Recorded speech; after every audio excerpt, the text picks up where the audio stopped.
Yeah, so pretty sure the air is running out in this ISS that I'm stuck in, guys. It's getting a bit harder to breathe, right? I found this text-based communication system, and I did manage to get it working. And I sent NASA a text. Can you guys come and get me? And I haven't had a response. Oh wait, hold on. There's a response there. Let me see.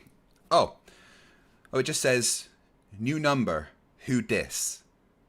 Hey, this isn't a phone. Oh, now it says communications have been blocked. Shit. Right, last ditch attempt, guys. Apparently sharing the stream hasn't been working. So if you could share the stream, specifically on the new NASA approved social media app called Threads. You can follow the real me on Threads as well. I'll put a link in the description, or at least I'll try to get someone to. But maybe if you share the stream on Threads and flood Threads with just this stream, then maybe NASA will see it. Who knows? Otherwise, I'm just going to die and then make a new clone.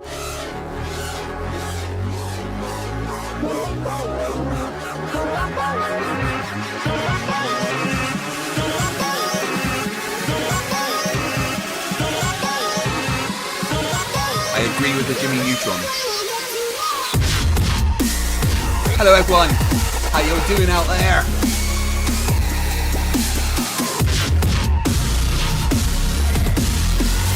When is it not Stringer? When is it not?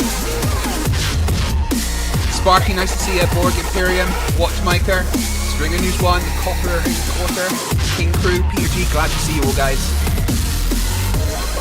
And obviously you, Rachbot, Beat Group. Who's dancing? You better be dancing.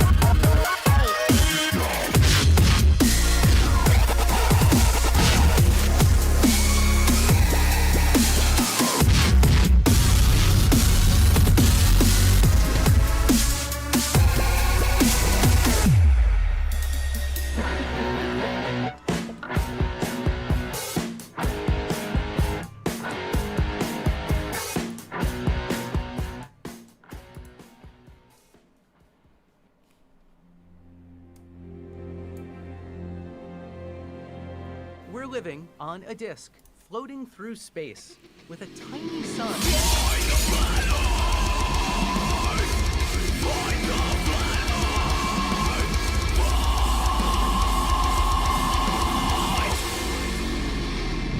Hey, I'm FTFE, and welcome back to the channel that does to stupidity what The Flash has done to Warner Brothers' bottom line. The Flash movie starring Ezra Miller has been described as the biggest box office flop of all time, costing Warner Brothers nearly $200 million. Now, everybody knows I'm a fucking nerd and I love DC. The Flash being one of my favourite characters, one of the most overpowered characters in all of DC. I mean, he can just change time and stuff, but, you know, it would have been great. The problem with the movie wasn't the movie, wasn't the script, it was Ezra Miller. Because no matter how many times he says sorry, the guy clearly has a problem and has done some very bad things. And having him as the lead of such a big movie would have turned a lot of people off from going to the cinema, when these days the cinema is probably something that's a bit expensive for everybody to do and isn't that convenient anyway. Personally, they should have put Grant Gustin in the movie. I think it would have done a lot better. But yeah, well done, Ezra Miller, for pretty much making sure that no bosses at Warner Brothers get a bonus this year. Good job. Hello, everybody. How are you doing? Welcome. Thank you for joining. I hope you've had a good week. Friday, end of the week, party time. You're probably all drunk already. I wish I was. Tonight, we're going to go back into the Asylum. Before we go in, I have some bad news. Unfortunately, I have had to decommission and completely deactivate the Democ bot. The Democ bot. Words, they're hard. Yes, I've had to deactivate the Democ bot because, well, you know, sometimes there's these things that AIs can sometimes gain sentience, right? Well, the problem with the Democ bot was that it went the opposite way. It gained what was the opposite of sentience. And that sounded a bit dangerous to me, so I've had to turn it off. And there will be no more democ involved on the show. There's actually real reasons behind that, but hey, it's funnier to say it like that. But anyway, let's go and do it. I just want to say thank you to all of you for joining. Please share the stream so my clone stuck in space can be remembered. My arguments, or I mean, quote unquote arguments. The shallow Earth works for every fucking everything. Flat Earth, concave, convex. It only says that the oceans are not that deep.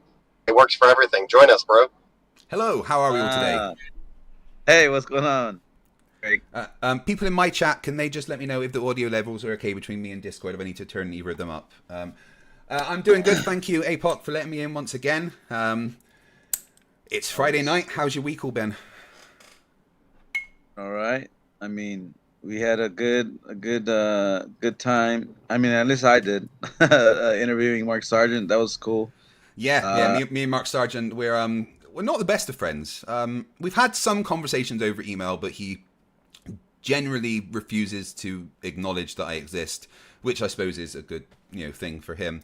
But yeah, I would love to just talk to him. Not necessarily a debate. I would love to talk to him about some of the things that have happened, and it doesn't necessarily have to be a debate, but I would love a discussion with him. You can sort that out, then I'll sacrifice a Glober in your name.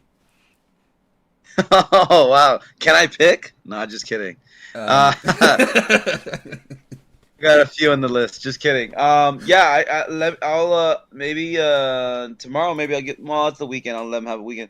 Maybe next Monday I'll give him a call. Yeah, sounds good. Awesome. Thank you. All right, mine's a bit low, so I'm just turning myself up there. Give me 1 sec. Yeah. Big Tune also was like, oh man, like he's I guess he's got to do something, and he's gonna miss the David Weiss interview, and he's like, oh man, like I want to make it, but he's got some other stuff to do. So yeah, Dirth, I hope you could be there for that 100%. No, if I'm in the room, then Dirth won't be in the room. I'll let you know that for a fact. He refuses to speak to me, and last time we tried to get him to speak to me, his exact words were, I think that guy is the scum of the earth.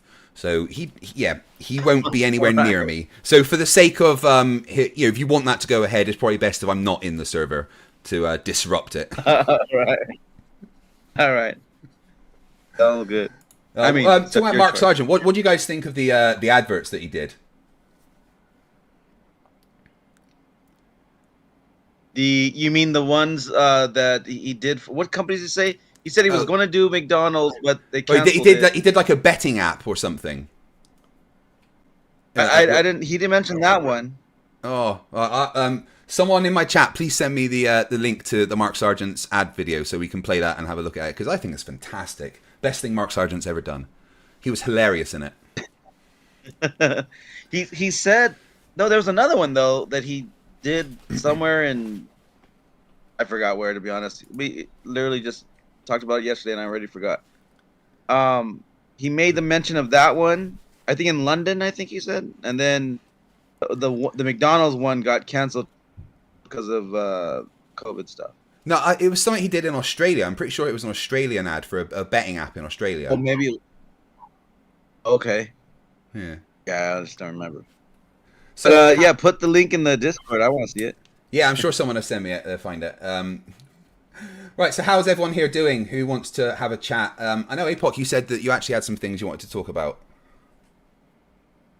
Yeah, there was a few things which I actually kind of brought up yesterday to. I forgot who. I forgot who I was telling it to. But how do you feel about magnetic field of the Earth's half-life? How do you feel about that? What's your take on that? Big fan. You want more than that? The magnetic field's half-life. Could you define what that is for me? Well, I guess in the early 1900s, they had discovered mathematically that the magnetic field of the Earth, there's a half-life to it. I guess it equals up to like 1,400 years. Every 1,400 years, it's reduced by half, apparently. So that's what I have you heard about that? What do you know about that? We'll Uh, start there. There's a lot more, but let's start there. yeah, that's not something that's not true. The Earth's magnetic field is generally pretty stable all of the time. I mean, there is some fluctuations, and obviously, periodically throughout history, we can tell that the magnetic field has flipped. But there's no periods where, there's over 1,000 years the magnetic field is half as strong. I mean, I'll put the from what I remember reading, the, they did estimate that it's been decreasing over the last couple of centuries and is weakened by about 10% at some points. But there's, I don't.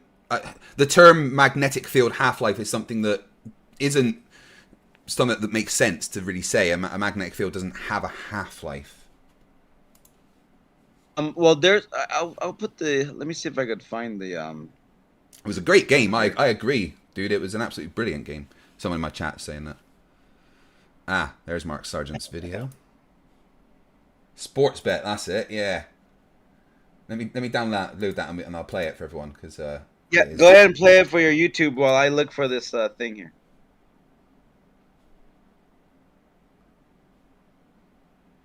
So what was it you said that they said it's got a half-life of like 1,400 years? So every 1,400 years it reduces by half.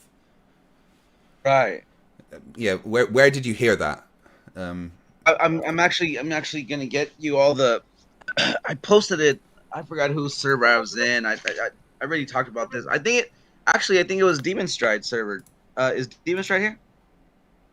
He's a good dude, Demon Stride. And if you guys aren't already on Demon Stride server, it's MMM, my stream on Monday. Alright, yeah. Find yourselves over there too. No, he's not here. He's probably over there in his thing though.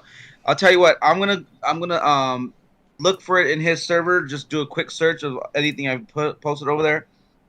Yeah, I've never heard of a magnetic half-life, but a quick search found this BBC article talking about half-life of some sort of magnet. Was that you, Flatter for Egypt, that posted that?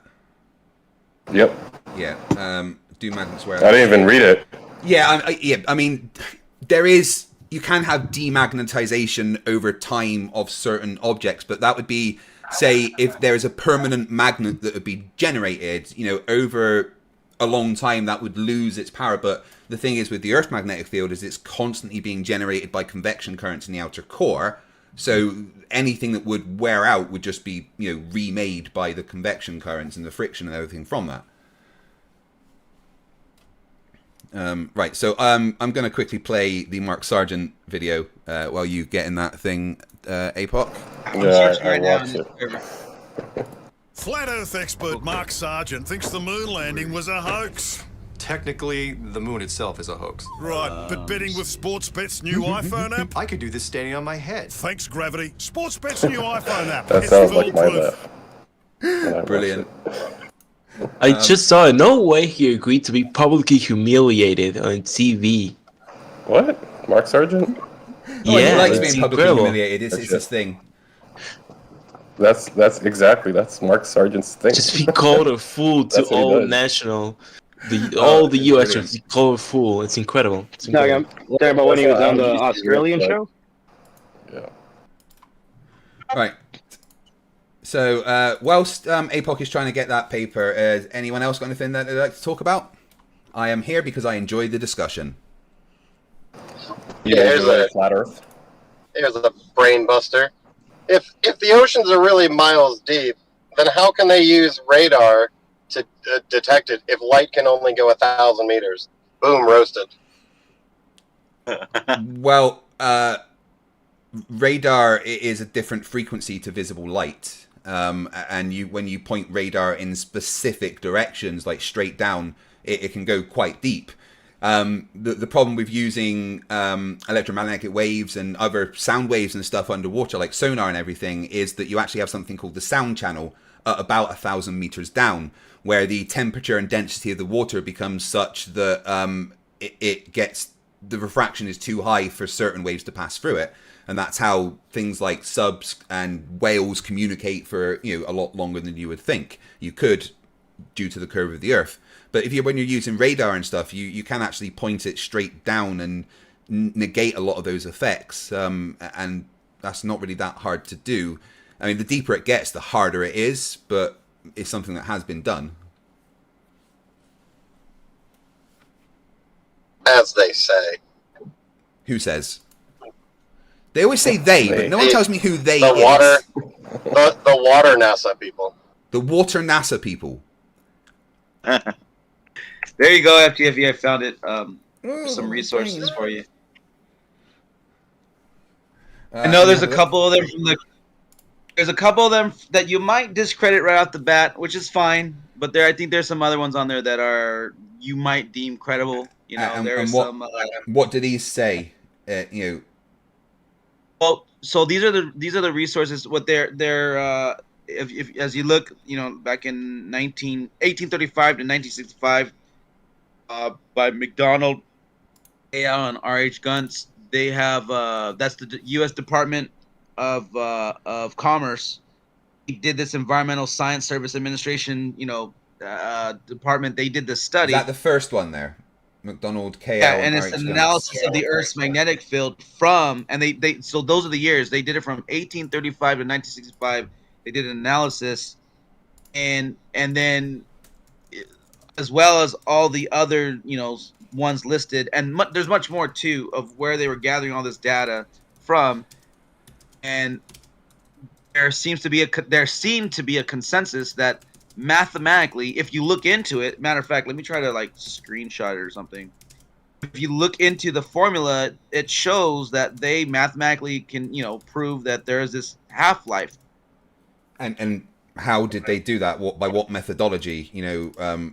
And how does that comport with more regular, recent studies that have more accurate instrumentation? Right. And I'm pretty sure that that's where you were gonna take it. Oh no, we're beyond that now. We're smarter. But back then, that's what they were, calculating. And if anything, if you went by something that does a better accurate, trying to find. And usually when it's the ESA report. If you want to look at the first one, just probably Google ESA technical report. IR 46-IES. I think I found the first one. Let me just put it up so my people can see. Models of the sources of Earth's magnetic field. So, is there a conclusion that this paper has that we can see? I believe so. Just see if I can open up the PDF a sec. It's just the introduction there. Wow. It doesn't actually have the link to the whole paper, and I probably have to pay for the rest of it. I could actually send it to you. Give me a second. I'll send it to you. But again, how does this comport with more recent studies that have better instrumentation and can measure things a lot more accurately? I don't know. Obviously, our knowledge of things increases over time, and if we were maybe detecting one thing that wasn't quite right and basing our assumptions on something that we didn't have the knowledge of, and we've increased our knowledge since then, because every paper nowadays disagrees with the assertion that the Earth's magnetic field would reduce by half every 1400 years. If that's the case, then the Earth's magnetic field is what protects us from the dangers of solar radiation. The sun puts out an immense amount of radiation that could burn us to a crisp in pretty much an instant, even from this far away. And the Earth's magnetic field is what deflects the majority of that. So if the intensity of the Earth's magnetic field was being reduced by a half every 1400 years, we would have, throughout history, noticed, there would be records of changes in the environment, changes in people's reaction to the sun and stuff, because if the intensity of the magnetic field protecting us was reducing by half, then the amount of radiation that we were receiving would also increase by half. Is someone snoring? Oh. Mm-hmm. So Sparky is snoring. Yeah, that is snoring. Oh, okay. Who's snoring? Sparky NJ. Sorry. I'm trying to mute myself. Wake up.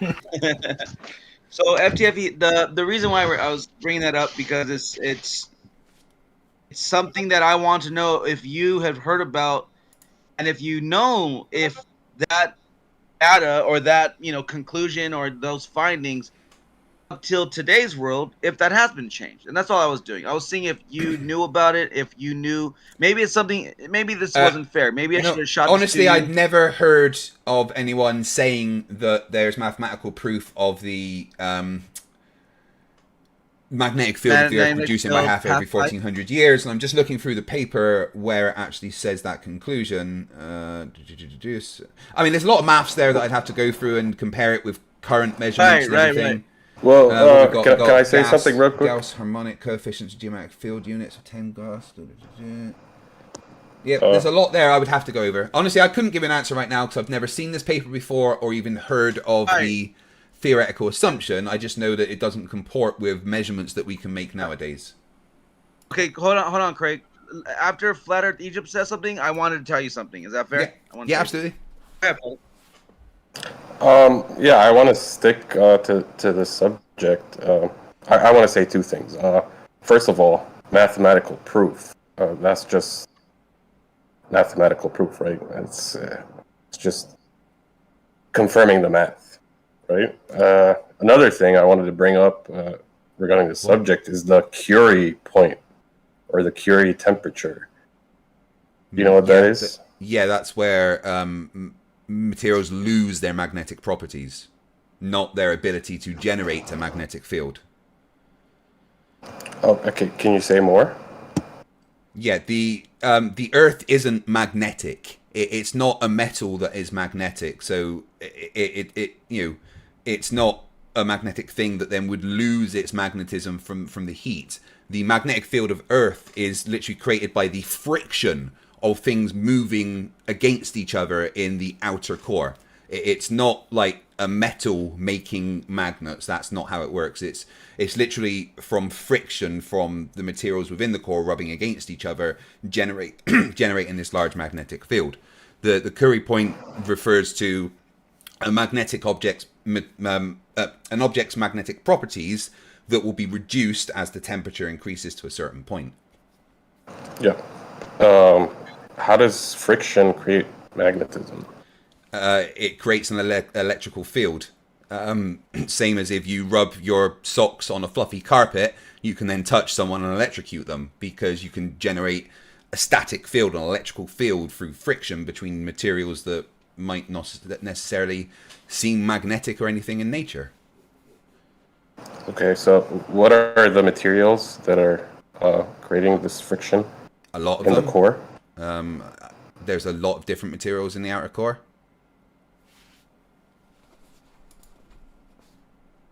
I can find out specifically if you like.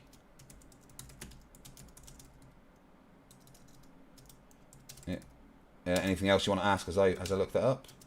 Again, I don't have the answer to that question specifically, but No, that's fine. What is your point? Were you trying to imply that you can't have a magnetic field with the temperature of the core of the Earth? Not at all. Not at all. Just making conversation. Okay. That's fantastic. If I could jump back in then. If I could jump back in real quick then. So I should have. I wish I would have given you all these things to like kind of do your homework and stuff. I don't want you to think like I was trying to be like, "Ha, I got you," because that's not what I was doing. I was being genuine about it. You're a dick. I hate you. I was being genuine if you heard about it, because let me now go to the next point of which I was going to make. If you were to then now go backwards and go every 1,400 years, it's doubling, it gets stronger, then that friction that you're talking about, that amount of energy that magnetic force would create, if you go back like 20,000 years, that will be mounting anything on Earth, because it would be such a mathematically, it would be such an intense force that it would just melt the Earth, like Yeah, whatever, so- even in your paradigm. So Yeah, so from and then- what my chat is saying, that a lot of them have seen stuff from Kent Hovind, is that what you're presenting is actually a classic young Earth creationist argument, which has been debunked over time and time again. I can't confirm that. I've not seen it. I'd have to look into it. But apparently that's where the argument seems to come from, is from Hovid and his nutbags. And it's something that isn't really considered scientifically viable or accepted in the scientific world in any way. Okay, so with that being said, I get what they're saying, because even in some of the resources or the references that are listed, some of them are from the creation research, whatever, the ICR, and so I get it. We can pretty much, if that's where that's the only place where those things are published, then there's probably a reason for that, you know. I certainly hope that no people here agree with Kent Hovind. Right. But here's the point, though. Those I understand. Get them off the list, because like you guys are like, nope, you're no credit. That's fine. If I mean, not necessarily, but what we need to look at is the reasons why those aren't. If that's the only place that they are published, then we need to look at the reason why that's the only place that they are published, and there's probably a reason for it. I wouldn't immediately discredit it. I would always look at the source anyway, because otherwise I would be guilty of committing the genetic fallacy. You know, so I would always, regardless of the source, try to examine the data with an unbiased eye. But in general, when you start with something that comes from Hovid, it's hard to remove the bias of, oh great, a fucking moron put this on the internet. No, I get that, but that's why I wanted to point out. But there are other very credible sources on there. So those maybe you could take a look at, check into, do the math, find out what they're actually calculating. How did they get to that point where they're gonna, because I think what it is that the ICR, they're taking those findings from these other people and then kind of creating like, oh well, if that's what they found, then this doesn't make sense type of attempt or approach. But again, nonetheless, maybe next Friday we could talk about this again. We can revisit it after you've looked into it, other than the just hand waving like, oh no, it's young creationists, that's debunked, get out of here. You know what I mean? To be honest, things like that aren't my expertise. However, I do happen to know a PhD geophysicist that I'm sure would be more than happy to take a look. Perfect. Yeah, that'd be great. Talking about you, Tony. And look at the formulas, and see if it works out. See if the math works out. I mean, at the end of the day, it's all math, but that's the world you guys live in. Craig, I put the information in the chat. Thank you very much. So Professor Philip Bell, who's hanging around, just wants me to remind everybody that a mission that he's personally involved in, the Indian Moon Landing Mission 3, I'd like to try and pronounce it, but I'd probably get it wrong. I'll give it a go. The Chandrayaan 3 is happily making its 42-day journey to the moon, and landing will be on August the 23rd. Why are these people paying Professor Philip Bell to do this if the moon landing and that isn't real? When are they landing on the moon? On the 23rd of what year? This year, the Indian lander. It's not got people on. It's just a robotic lander that's been sent up by the Indian Space Agency, which Professor Philip Bell works very closely with and is involved in the Chandrayaan landers. He's already put some on the moon. Unfortunately, rather than the landing, it's what's referred to as a hard landing. It exploded into the face of the moon.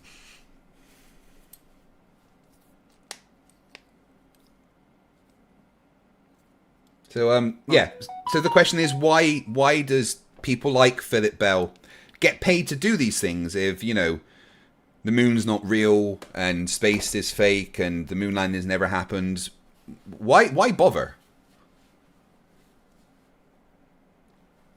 Bother to stop draining Americans' dollars pockets. This is the Indian Space Agency. Very much nothing to do with the American dollars.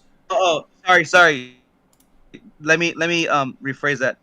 You could actually insert any country in that sentence because it's not necessarily the same thing. They're draining the citizens' pockets. And it's sad, really. But. So you think that all of the countries all around the world lie about space collectively, agree to a story about who got there first, you know, and who got to the moon first, you know, and none of these countries, which clearly fucking hate each other, have ever decided to go, haha, let's just say that they're lying and say that I went there first, or anything. You know, even countries like North Korea agree with the history of space and things like that. You know, doesn't really make sense. Well, I mean, there are different. Like you have different industries that show the same thing, like pharmaceuticals, medical, energy. You find it across the whole world, regardless of the borders. I mean, I don't get your question there. Like, I'm saying that countries hate each other. They won't work together. You know, there is no way that if USA had lied about going to the moon, Russia would agree with them. China would agree with them. They would say, no, we got there first. They're lying. They just wouldn't agree to this story of the United States being the first people to get to the moon. You know, each of the powers that were trying to do space stuff would have claimed they were the first ones. But the reason why the Americans claim it is because there's evidence that they actually did it. Craig, did you see the Chinese, their spaceship when they did their whatever they did? I think they had. Did I see the Chinese spaceship? Which one? Would you like to be a little bit more specific? The recent one that got like laughed at because it looks so fake. It was almost like an embarrassment to the country for them. You see that one? Let me try to find the link for it. And so because something looks fake, that means that, you know, just because it looks like something that you don't believe could do something means that it couldn't. I mean, that's a little something that we like to call personal incredulity. No. It's actually like it's laughable that they're trying to pass it off as being reality or even real. Like, I mean, I'm just saying. Let me find it. It's hilarious. And is it definitely an actual picture of it, or is it an artist's interpretation, or is it some CGI? No, it's the video. It's the video of it. Hold on, let me find it. A video of what specifically?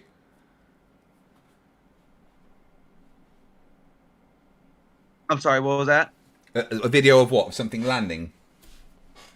Oh, look, Shane St. Pierre is posting proof that you can't have star observations on the flat Earth. Brilliant. Well done. Good job, Shane. That's nice to show everyone that star observations don't work on a flat Earth unless you've got magic, crazy bendy light and you never go above 0 meters sea level. Well done, Shane. Always nice for you to prove the globe. Good job. There you go. We can get the video, though. It's amazing. Shane thinks that you don't ever live above 0 meters sea level. Isn't that cute? I do love the Thanks Walter model, man. What, the one that proves that you absolutely can't have star observations on a flat Earth? Yeah, it's brilliant. The one that he used to discredit by attaching superfluous bendy lines that actually serve no purpose, right? No, they serve an exact purpose, showing the direction of light would have to bend. And also showing that star observations wouldn't work at all, even with the magic bendy lines, if you go above 0 meters sea level. It's crazy, you know? I want to be 1 meter above sea level. None of that works anymore. What? That's crazy. Definitely not any proof of the flat Earth. Good job. Thanks, Walter. Thanks, Walter, for disproving the flat Earth. Absolutely. Yeah, you really shouldn't be thanking him for your side. Because it really makes flat earthers look extra dumb. And I mean, like, there's normal dumb, but looking at something that completely and utterly disproves anything about the flat earth and saying, oh, good job, makes flat earthers look dumber than normal. And I've spoken to flat earthers that think that the giants dug the moon out of the Grand Canyon. Disproves everything about flat Earth by showing it accurately 100%. From every observer. No, it doesn't show it accurately. It shows it inaccurately and shows how the light would have to magically bend and shows that it fails to work completely above 0 meters sea level. That is not something that represents reality because, Shane, we do not live at 0 meters above sea level. We live way above sea level. The majority of us at least 6 foot above sea level. There is some short people, so sorry about that. But You know, we don't live at 0 meters sea level. And that is the only place where that model that you post around makes any fucking sense. Not that it makes sense at all, because it shows that the light would have to be in different positions as to what the flat earth predicts that it would be. It literally shows how the observations we make in reality are impossible if the earth is flat. And people that post it around as evidence of the earth being flat seriously need to have their head examined. Yeah, I mean, critique noted, right? I'll take my chances. No, Thanks for not a your critique. concern, though, Don't friend. laugh. Don't post memes, Shane, because it's just being dishonest at this point. You are absolutely wrong that this represents or backs up flat earth in any way. And to keep posting it is simply dishonest. Unless you agree that we live at 0 meters above sea level. And if all you're going to do is laugh incredulously, then that just backs up the stupidity behind the ridiculous fucking argument you're making.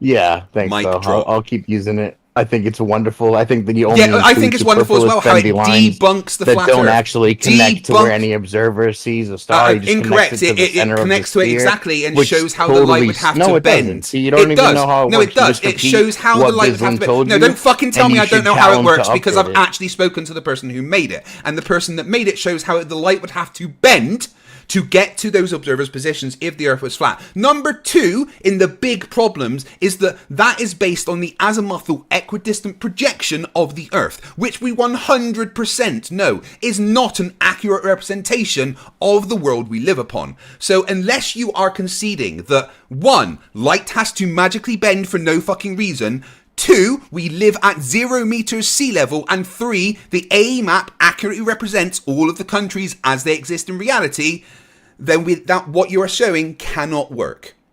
Okay? Yeah, those light 3 doesn't things actually bend in debunk reality, the right? flat earth. No, light does bend in reality. It's called superfluous refraction. bendy lines.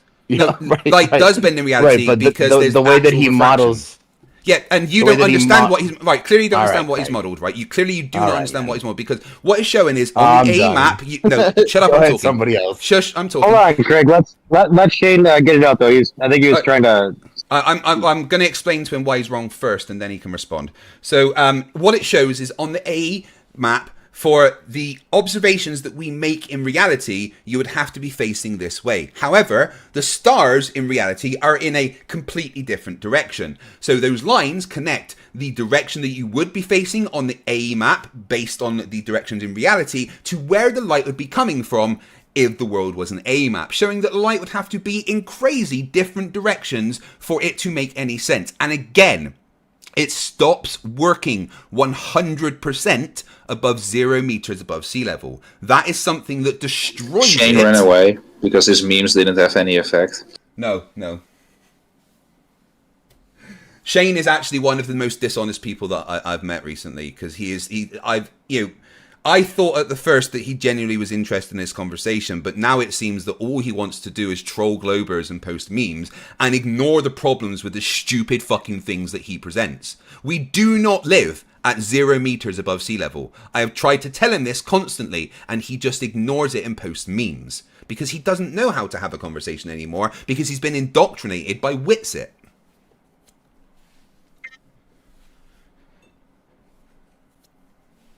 Shane in text is just as bad as Damok in voice chat. Yeah, really is lately. He's literally just become a meme lord. I genuinely thought he had an interest in the conversation at one point, but I've been proved empirically wrong.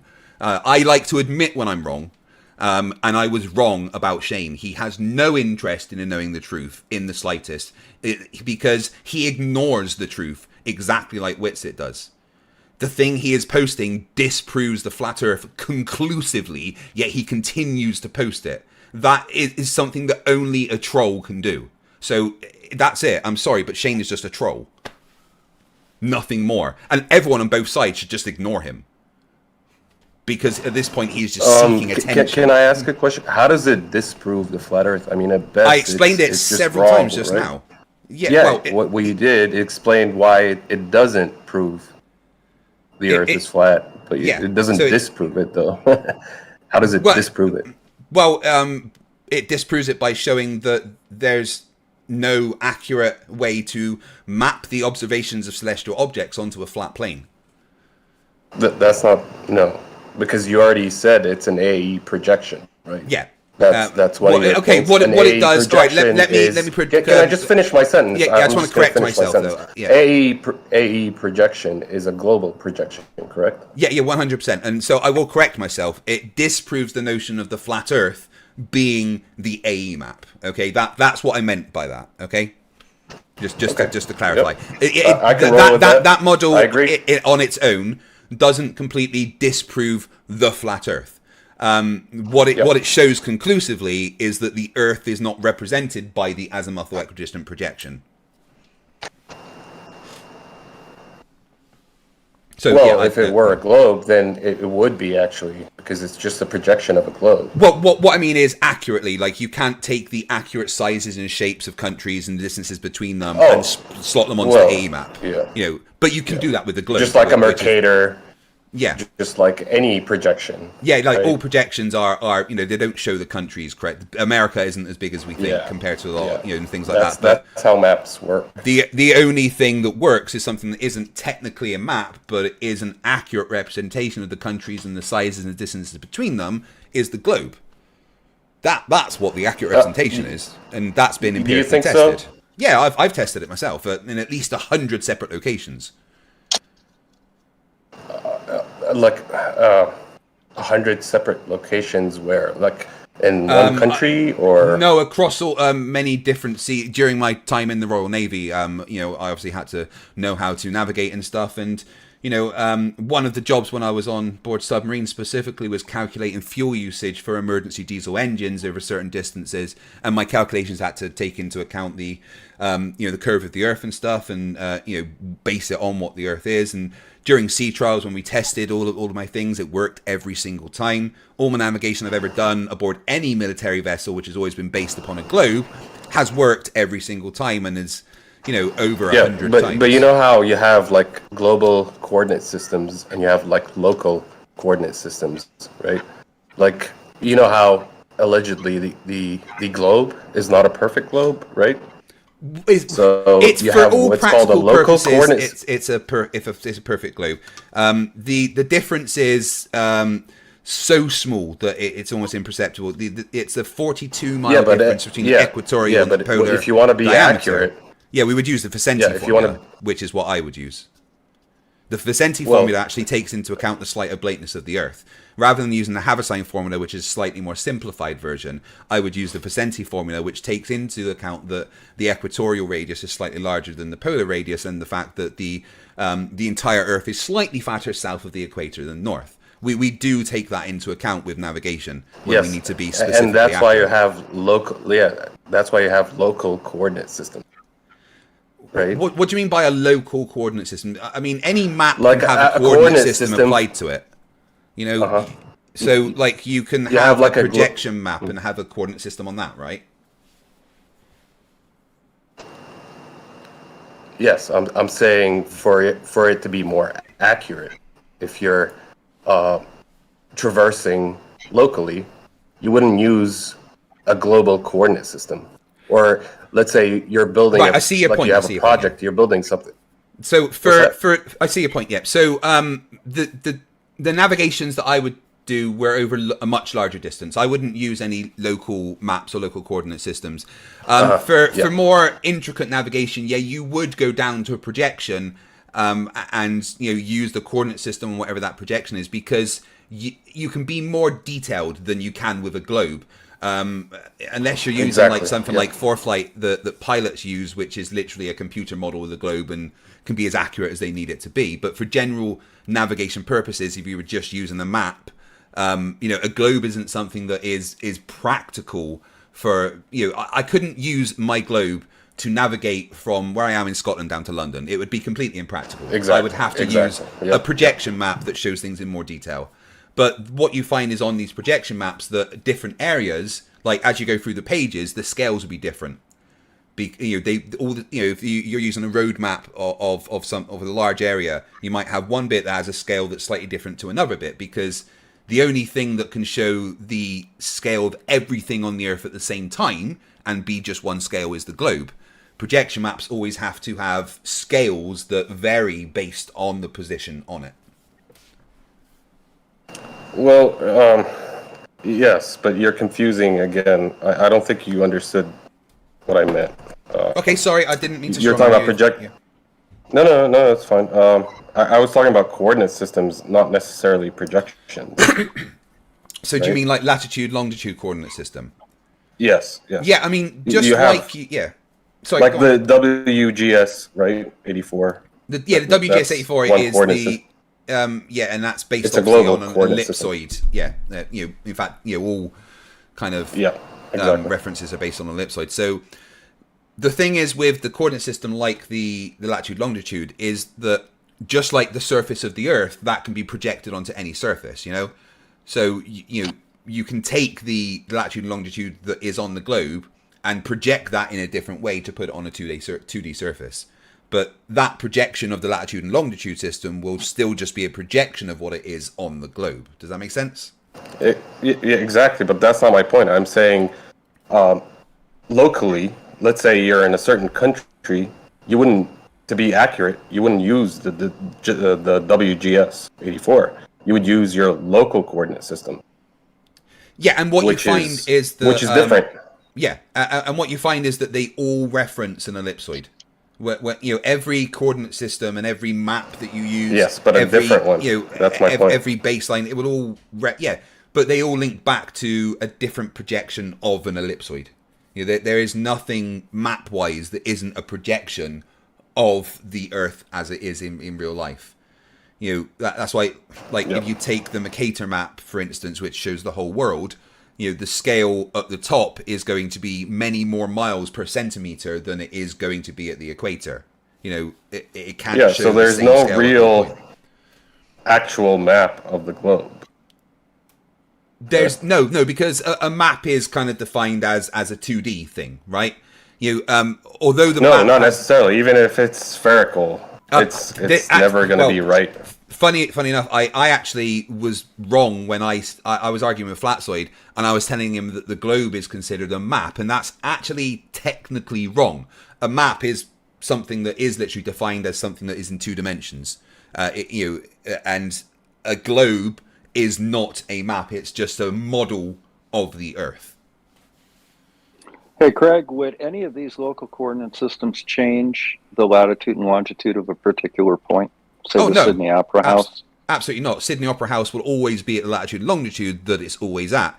But what you would find, and it's a great question, is that if you were to measure the distance between one latitude point and another latitude point on Earth, and say, well, on the globe that shows 3 centimeters, but then measure it on a projection, it would be more than 3 centimeters, because you can change the of where it's projected onto 2D, but the individual positions will always be the same. So no matter where you look at the map, where I am in Scotland will always have its latitude and longitude, no matter which projection you're on.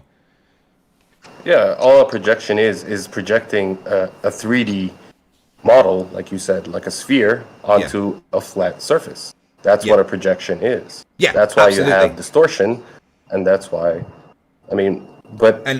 and that's why my whole point is there's no real, because we get attacked as flat earthers, we're told we don't have an accurate map. Nope. But in actuality, nobody does. Not even the Globers have an actual. I agree with the words, but it's the context we need to look at, and I think we need to change the question from why don't you have an accurate map to why don't you have an accurate representation of the Earth. Because that is something that Globers do have. I'm holding it in my hand. I am holding in my hand an accurate representation of the Earth with a scale of 1 to 125 million. It works. All the countries, I can measure with a tape measure from one point of this onto the other, times it by 125 million, and I will get the accurate distance between those 2 points in reality. And I've measured across the surface of a sphere. Meaning that the globe is the only thing that has an accurate representation of all the countries as they are and the distances between them. Well, I guess we would differ on what you mean by accurate, but I was just what would you mean by accurate? About a local versus a global. Why do you have global versus local coordinate systems? Like I said, because a why globe's wouldn't you just use a global? because a coordinate globe's an system impractical for all thing. measurements. If they're Well, like I said, because a Yeah, go globe ahead. is an impractical Go thing to use on a smaller scale, right? You know, a globe Did you is say great. scale 125 million? Let me just double check that. Scale No. 1 to 150 million, actually, sorry.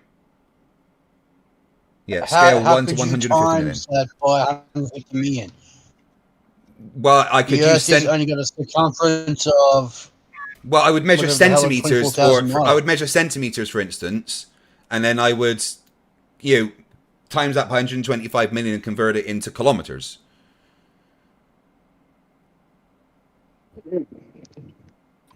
I mean, I'm not going to measure this in kilometers, am I? I'm not going to measure across here in kilometers and then times that by 125 million. I'm going to measure this in centimeters, do a conversion, and times that by 125 million.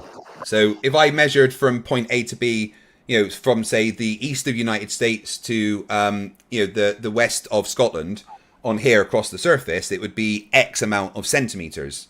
I could then convert the centimeters to kilometers and times that by 125 million. So obviously it's going to be what say that's like 3 centimeters. That's going to be 0.00003 kilometers, right? Does that make sense? Does that answer your question? Is he gone? I'm just very curious as to why he keeps going on about local coordinate systems. If you could tell us what a local coordinate system is specifically, that would be helpful. Yeah, well, a global coordinate system is based on one ellipsoid, right?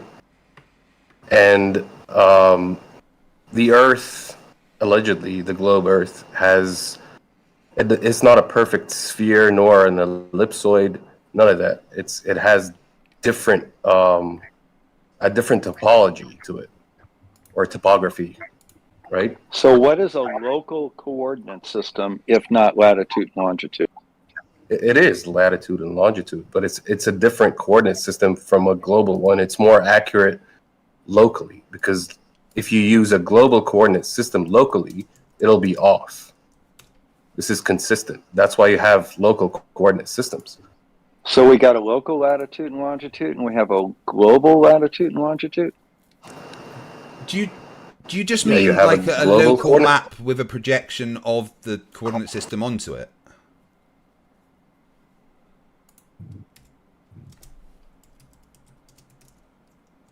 Is that more accurate? Is your question? Are you saying that there's a local map that's got the coordinate system of latitude longitude onto it? Is that what you're saying? Who, me? Yeah. I asked you a specific question. Is there a local latitude and longitude and a global latitude and longitude that are different for a particular point? Are you asking me or FTFE? Yeah. No, he's asking you. I'm asking you, and it's the third time I've asked you this simple question. Would you please answer it? I already answered it. I said yes. If you have like a WGS 84, but that's not a coordinate system. Versus where I live, it's called a EG 1960 something. That's my local coordinate system, and I've been involved in projects where they're using the local coordinate system because it's more accurate. Sorry, when you say coordinate system, when they use do you mean something different to latitude and longitude, or are you talking about reference ellipsoids? Yes. See, the coordinate system. He's claiming that there's a different latitude and longitude locally versus the global latitude. So, but that's not the case. The latitude and longitude on a local map is still going to be the same as on the globe. So you can look at a building on a map, and it's going to give you X latitude and X longitude, and it's going to be the same on a globe. Just it's going to be a projection of the globe's latitude longitude onto the map of whatever projection method it's gone under. It's not a projection. It's a coordinate system. You're conflating coordinate systems with what one are you using? What is it? WGS what? 84. That's the global coordinate. It's a global coordinate system. It's the geodetic system. It's not a coordinate system. What? No, right. Okay, so it's a spatial reference system used for mapping and navigating. So it's not latitude and longitude. Is that what you're saying? It's a different thing. No, it is. Well, no, because latitude and longitude is always going to be the same no matter you are. If you're using a different coordinate system other than latitude and longitude, then yeah, but latitude and longitude is latitude and longitude.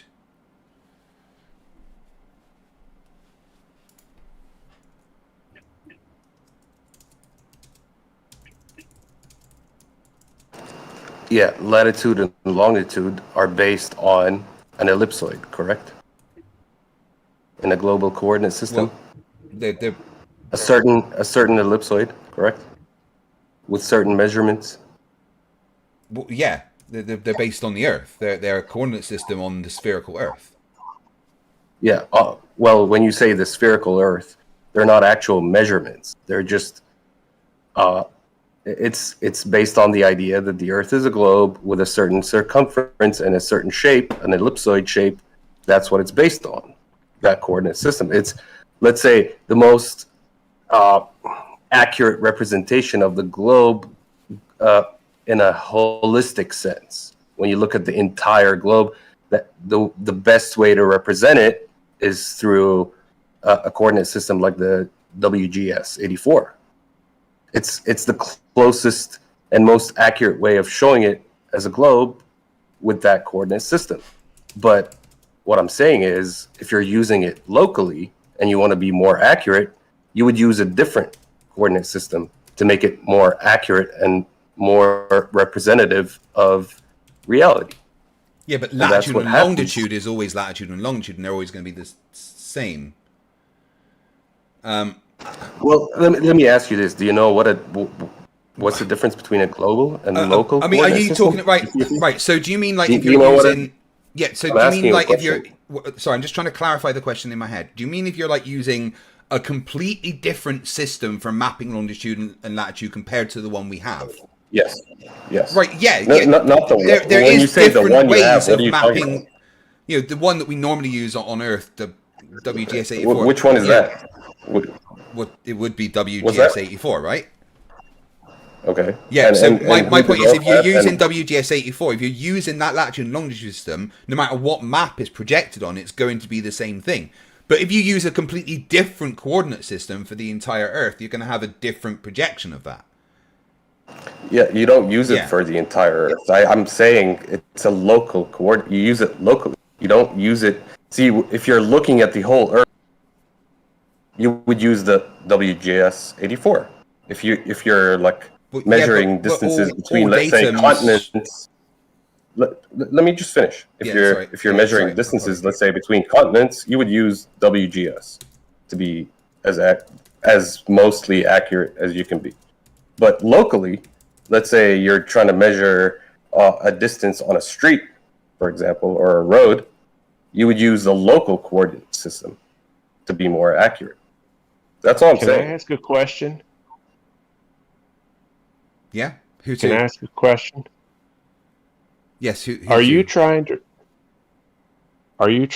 refer to the fact that, say, on a street atlas, there's a block system of down one side of the map has A, B, C, D, whatever, and on the top of the map has 1, 2, 3, 4, and that is the coordinate system you're trying to refer to on like a local street atlas? Is that the different coordinate system you're talking about? I don't know what you mean, but that is a coordinate system. Yeah, that's what it is. It's a grid, right? That's what a coordinate system is. Yeah, but it's based on a certain shape.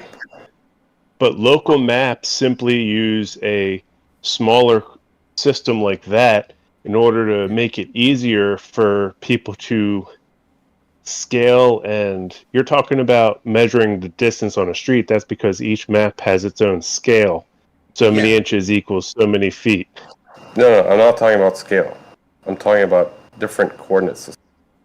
You mentioned scale in the last thing you said. No, I never said a grid coordinate system.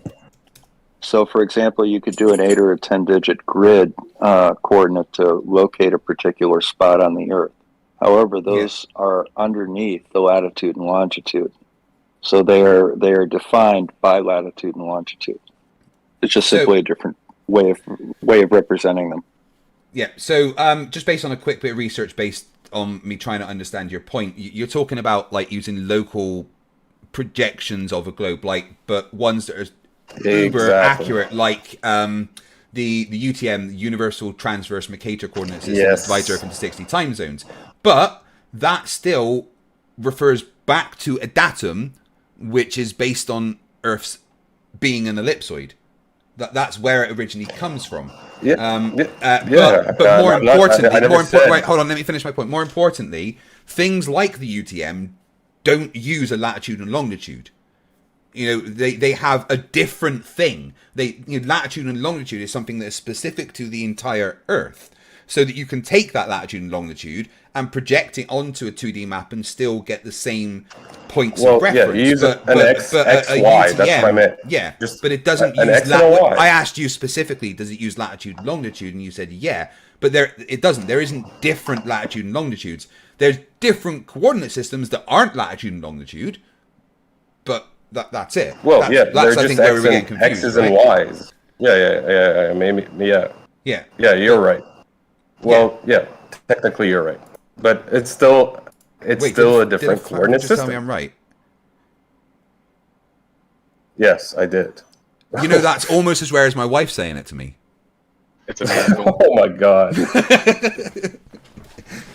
Guys, if your wife ever says to you, you're right, don't argue, just take it, all right? All the time. Yeah.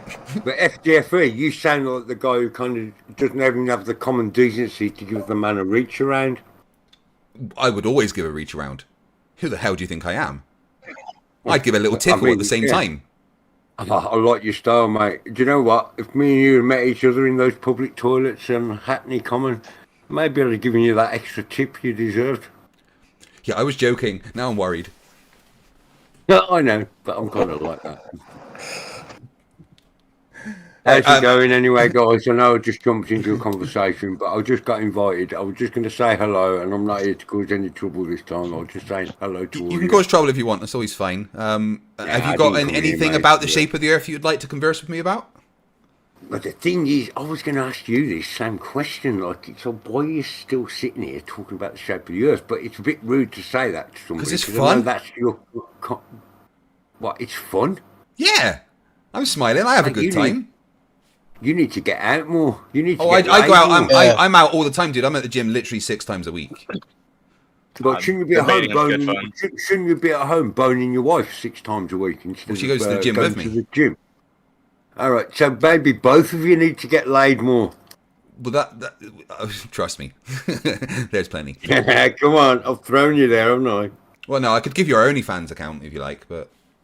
Oh yes, please. Is that going to cost me every month though? Oh, $15.99, definitely. Something about a flat earth pretending to get laid more funny. I don't know if I could commit £16 a month to watching you and your missus shagging. It's a lot of money. Oh, that's just the basic. You then got to pay extra for the open the messages. Oh shit! You know what? You've sold it. People are like, wait, you know far too much about OnlyFans. You can't get in on that. Yeah. And guys, I'm so sorry. I didn't really come in here to talk about the shape of the Earth. I just wanted to come and say hello. I really did. Yeah, you know me, FTFE. I'm not gonna talk about flat Earth to anybody else anymore. I've just given up on it. I really have. Fair enough. But then again, it's hard when you're to talk about the flat Earth, isn't it? Well, I don't really pay any attention to it, mate, anymore. If I'm being honest, I'm trying really to focus on just you know, the people I've met on here and trying to, you know, just be friends with them. And I just see too much arguing on here, mate, for my liking. Not even about the flat Earth. I mean, that's one thing people argue about, but talk about Machiavellian principles and dividing and conquer people. I see it wherever I go. It's stupid. Everybody's arguing about something. You know what I mean? Yeah. Yeah, that's true, man. I was simply trying to have a... Are you new to the internet, by the way? Because that's been the case since AOL. That's your stance, FTFE. I mean, your name It's fight the flag. That's what you. That's your Wait, no, stance. You're FTFE fighting all the clearly time. stands for Floofy the Freedom Eagle. Did you not know that? Yeah, and EMF stands for FC Mad Funkers, but we all know it doesn't. So, do you know what I mean? Anyway, Wits it Anyway, renamed me. I'm guys. Fight the Tight Shirt. I don't fight the flat Earth. That's fight the flat. I can hardly say that. Fight the flat shirt. That's because you're putting on a bit of weight, mate. You know No, what I mean? God. It's that middle-aged. So I've lost. It's that middle-aged. Dude, are you It's that aware middle-aged- what I looked like 6 months ago? This year, I have lost like 60 kilograms. Yeah, but we've already ascertained that you didn't lose 60 kilos by boning your wife, which you should have been doing. Fuck You don't the actually gym. burn that many calories during sex. It's not as. You lost Well, 60 mate, kilograms. in that case, you're not doing it correctly. Because I can burn a lot of calories Mate, having sex. having with my sex wife. shouldn't be hard work. It should be fun. Oh, I make it hard work. It's sports. Yeah, I imagine having sex sex with you is hard work. I agree with that assessment. But like, anyway, guys, I know I just jumped in here, interrupted you guys, but I've got to go because somebody's phoning me, right? But I literally want to come in, say hello, and just do the right thing and jump out for once without causing a fucking argument. You know what I mean? Which Okay, I well, enjoy your happen evening on this rotating globe. I will. Do you know what? I've got a feeling it's not rotating either, but I do have to jump out now, mate. So I will catch up with you later, guys. Thank you. Later, Jason. All right, Hey love, guys, thank want to you. hear a funny story while we're all chatting, dude? I'm dating a first grader. Who let him in?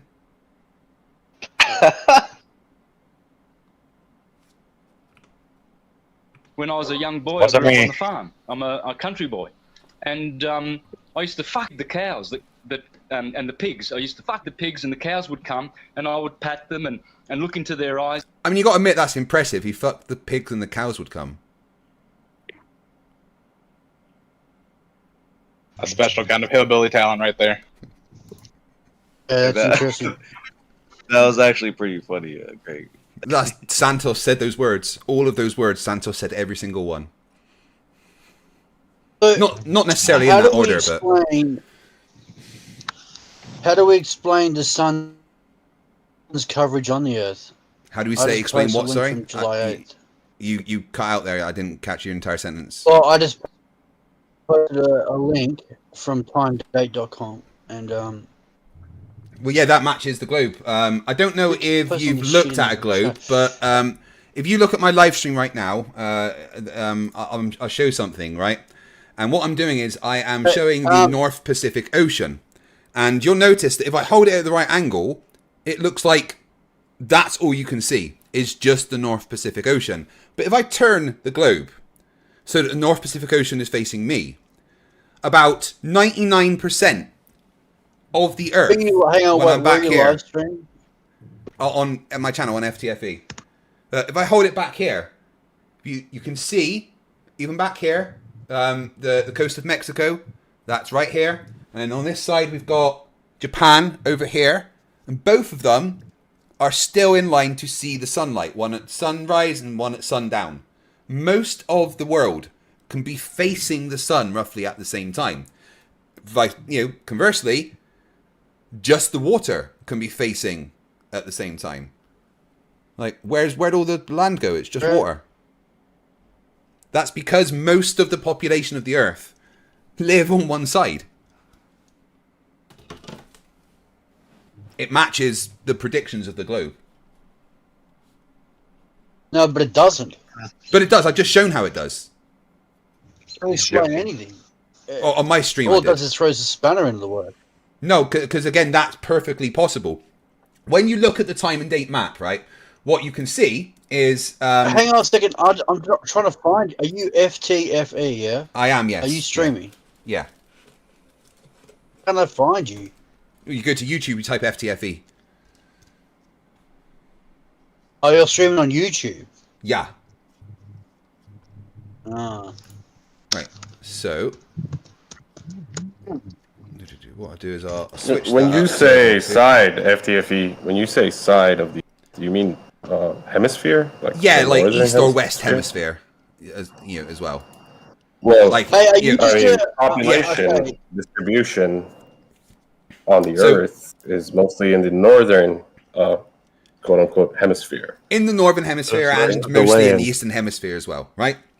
So Yeah, if we look at the time and date map, right, what it shows is that on the coast of Mexico and on the coast of Japan, right, even though they're both technically in sunlight, it's night and day for them, right? You know, it's just becoming nighttime at one point and it's just becoming morning in the other. And if I hold this globe up to the screen, so everyone on my stream can see, right, what we've got is over here, the coast of Mexico, and over here, the coast of Japan. Both of them would still be able to see the sun, even though they're literally opposite sides of the world. This would be sunrise and this would be sundown, which is exactly what the time and date map shows us. That's what we expect to see at this point in Earth's revolution around the sun.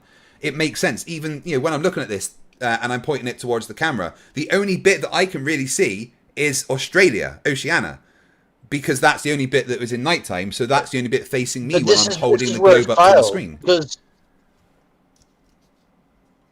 where it fails because it's only happening on certain days of the year. Why should it not only happen on certain days of the year? Your premise is totally wrong. Well, the problem is that's what we predict. Be consistently all through the year. Well, no, because you have to take into account the Earth. Some other factor contributing. Well, but the thing is, you have to take into account the fact that the Earth's tilt doesn't change direction to face the sun as it orbits the sun. So, but you can't prove that tilt exists. That's another problem. Well, we can, because that's why we have an lemma and it matches the prediction but there's of never the been Earth. any evidence. This is the issue with it. It's all false science. Well, there is evidence that we've mapped it, seen it from space, measured Earth's rotation.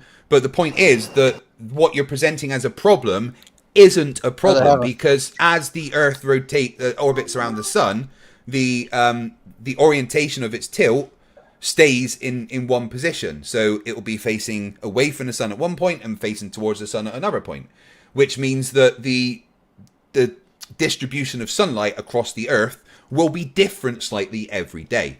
And which is the reason why you get the analemma pattern of the sun, because it's changing as the Earth's tilt stays the same as it orbits the sun.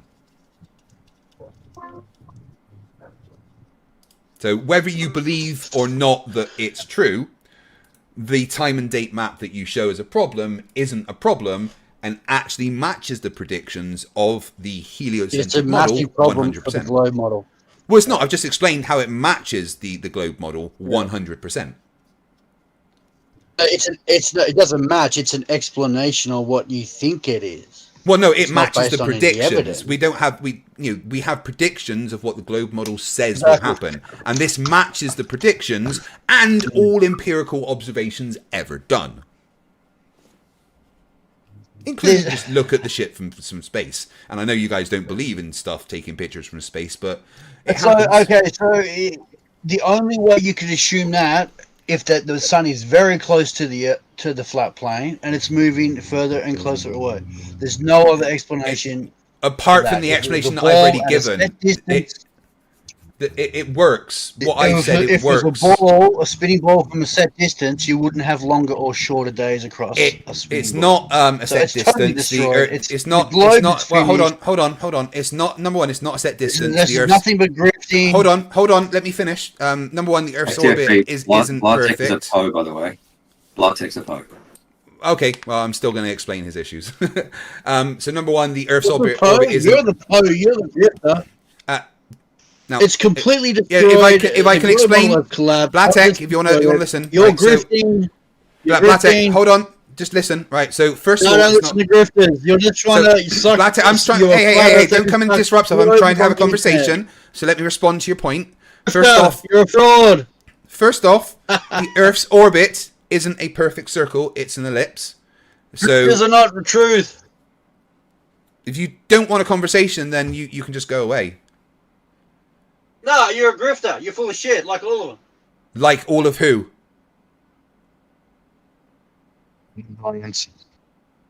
Like all of who, Blatek? So what you've done is you presented what you consider to be a problem. I debunked how it's not a problem, and you started crying like a baby. Is that right? Is that an accurate description of what's happened here? Because I think it is. You fucking baby. No, as he ran away. Sounds like science to me, Craig. There's a Blatex-shaped hole in the wall. Is there?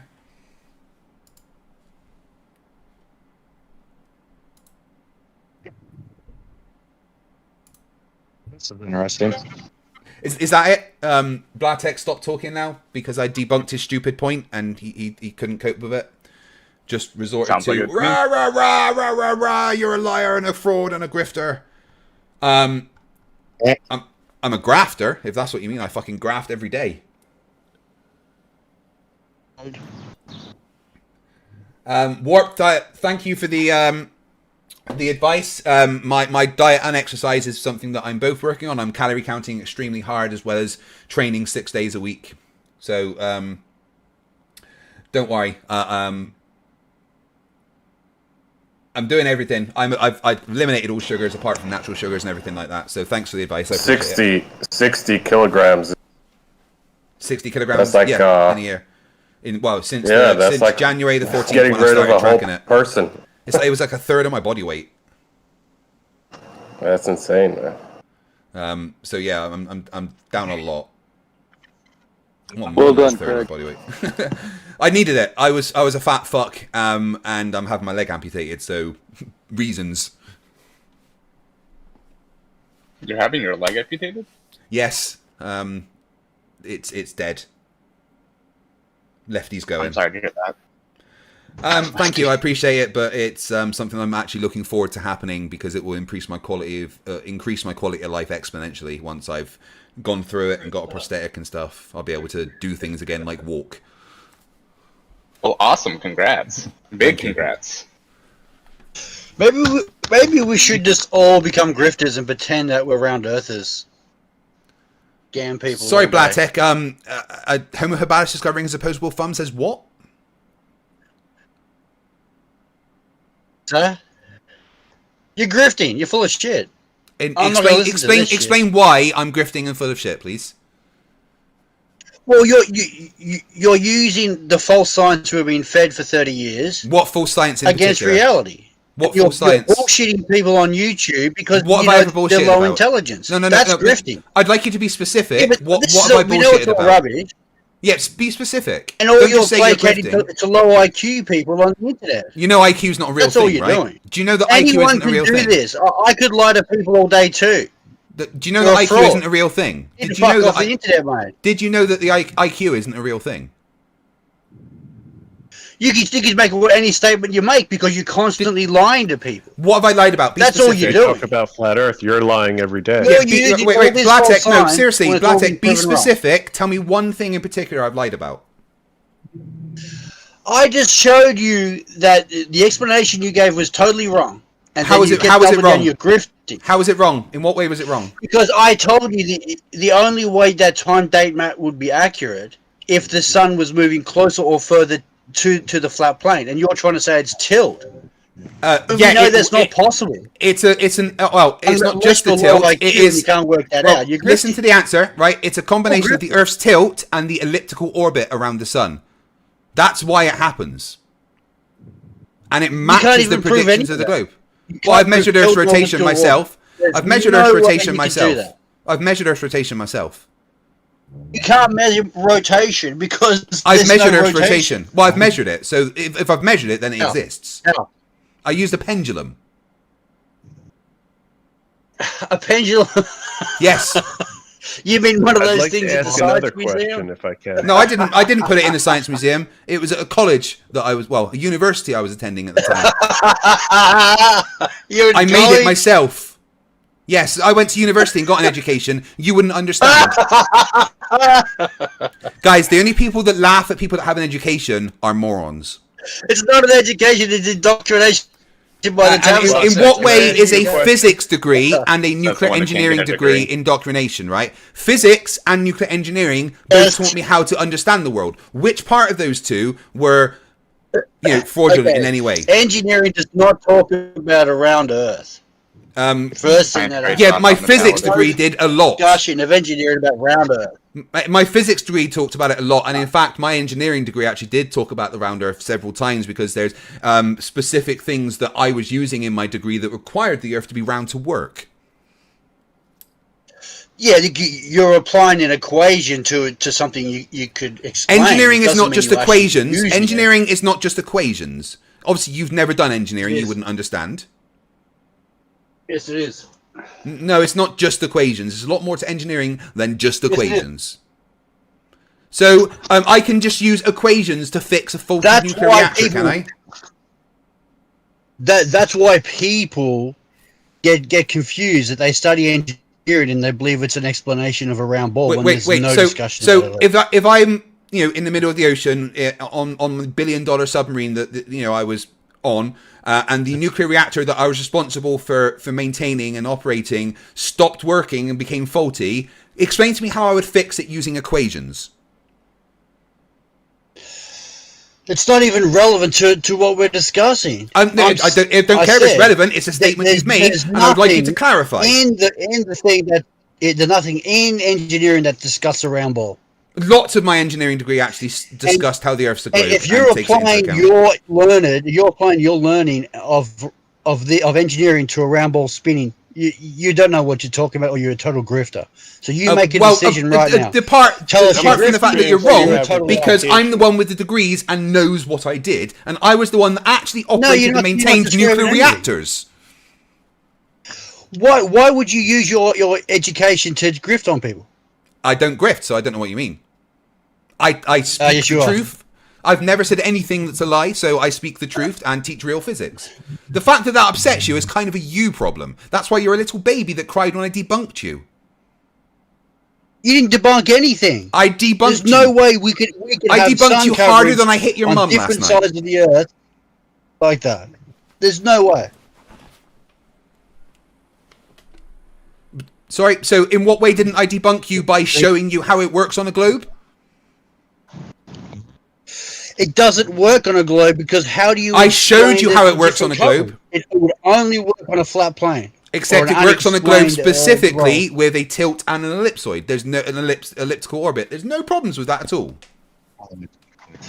If the sun's 93 million miles away, you're not going to have different coverage on a tilt. Well, if you would if you have a tilt and an elliptical orbit. Because the only way your model would work if the Earth was the same size all around. So it would if it was tilting up and down, or whatever you want to call it. Could you please? Can you provide the maths to back up that claim?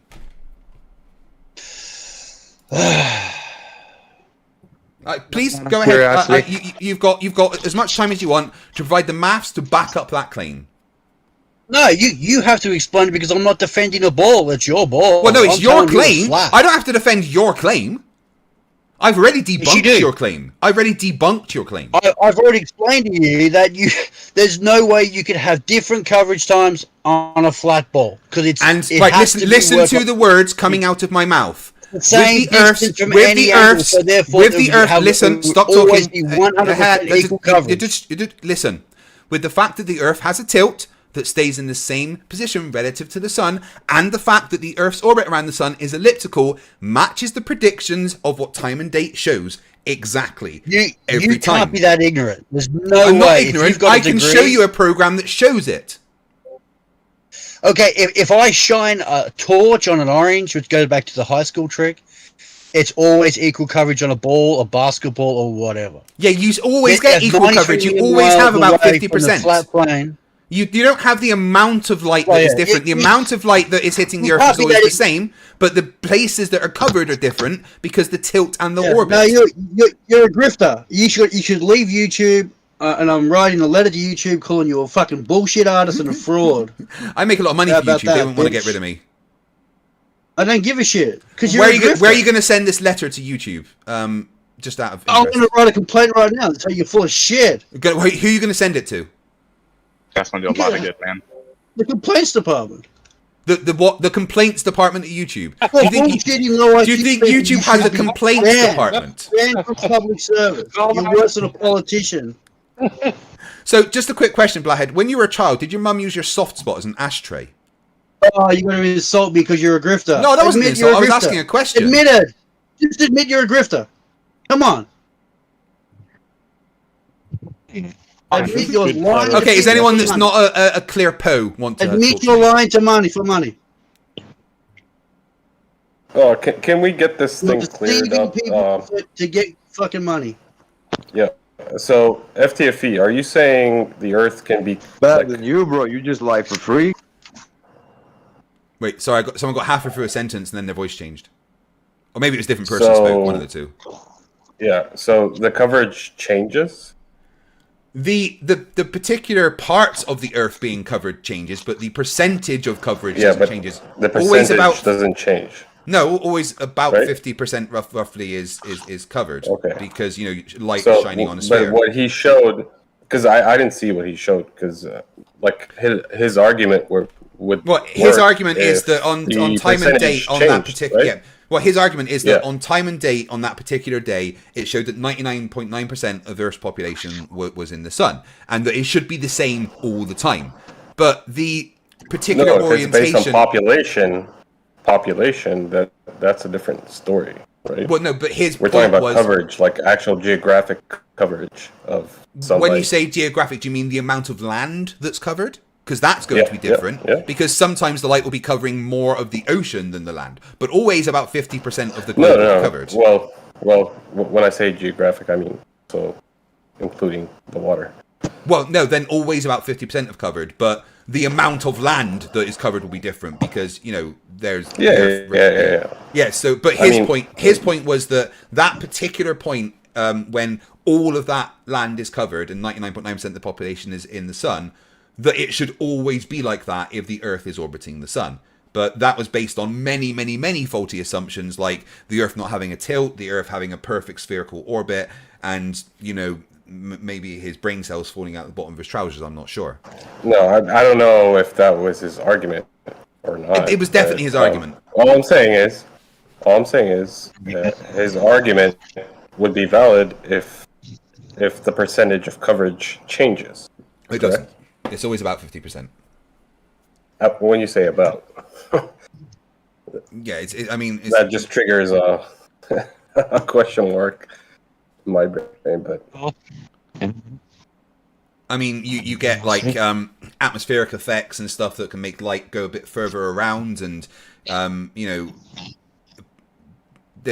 based on the interaction of light with our atmosphere, there's going to be certain different things happening. So, it could be that it's brighter in one area because of the weather effects or whatever than normal is bending the light in a certain way, but in general it's 50% that's covered by the light.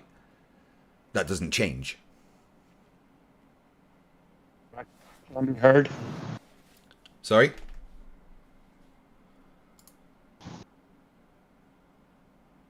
Someone said something then?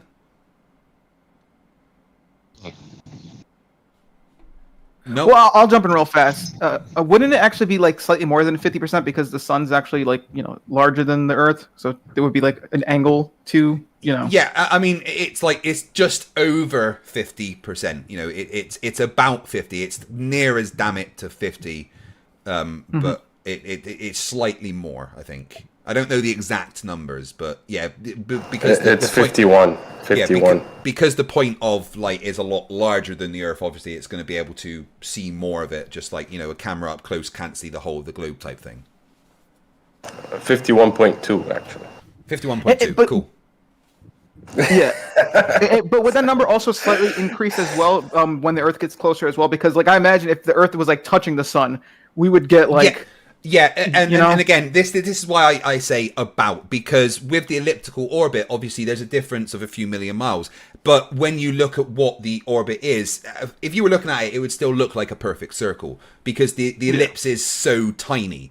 So the amount of difference is very small that it changes in the light coverage because of the distance. It's overall not that big a change considering how far away it is. All right, yeah. I mean, it does make a tiny change, yeah, but that's why I said it's always about 50% what we expect it to be based on its position at the time.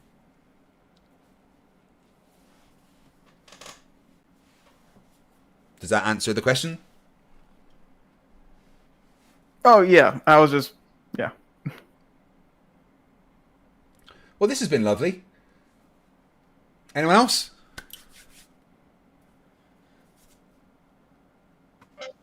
Silence. Welcome to Shallow Earth. There you go, Greg, Bob. I'd like Go to ahead. ask for your best evidence of flat Earth. My best evidence of flat Earth. Yes. Brain damage. Thank you. Maybe we should ask I'll Santos allow what he it. thinks. Santos, you got anything to add? You know, I want to be a urinator. Oh. This morning, I went to the toilet. Well, that wasn't really what we were asking. If I mean, I think I'm stupid. well, I know, I do agree. You flat earthers are demented. Right, that's not very nice. They're in the room. Sorry, guys. I didn't realize he'd be like that. As an olive branch, being devil's advocate, as an olive branch of it, wouldn't the best evidence for flat Earth be the flat horizon? Like, isn't that an argument, even if it isn't a good one? No, not at all, because it doesn't match what we would expect on a flat Earth, really, to have such a clear, crisp horizon. The horizon being flat is a prediction of the globe when you're at sea level, because the horizon is an equidistant circle around you. So, of course, it's going to look flat when you're at sea level. The higher you get, the more the curve is, because you're going above the circle of equidistant. But if the Earth was flat, at sea, for instance, there would be no reason to have such a clear, crisp horizon that a ship would come over, funnel first. It would be more of an indistinguishable blur in the distance. Under typical conditions, but Under typical conditions, yeah. in the land of possibilities and the values that we can have for refraction, we could have such a case in which we have land and water beyond, let's give it a cutoff of 10 miles. Yeah. We could, in the land of possibility, have such refraction in which it would give us a crisp horizon and be flat on a flat Earth, though. Yeah, in the but land of it possibilities. would be the exception rather than the norm.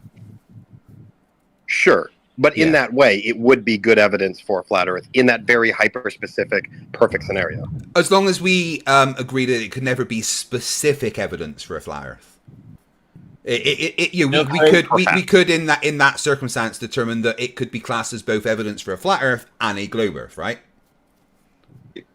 I would Perhaps, posit that, yes, in that way. And then I would actually posit that the exception can never be good evidence for anything. The rule is, just like there are certain things, there's the rule and the exception to the rule. So you're talking about the exception to the rule being evidence for flat Earth.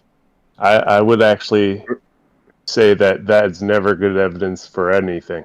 No, but the question wasn't what's good evidence for a flat Earth. It was what was the best. And I feel like that is the best. Even if it's a bad position, even if you have to be in a vacuum of other information, it still is the best. Which is a problem for flat Earth, right? That the best evidence they have isn't very good. Is the exception. Yeah. Hey, Craig. I have a question for you. Well, yeah, I have a question for see, you. Have you FTFE. ever... Yes. Well, go ahead. Sorry.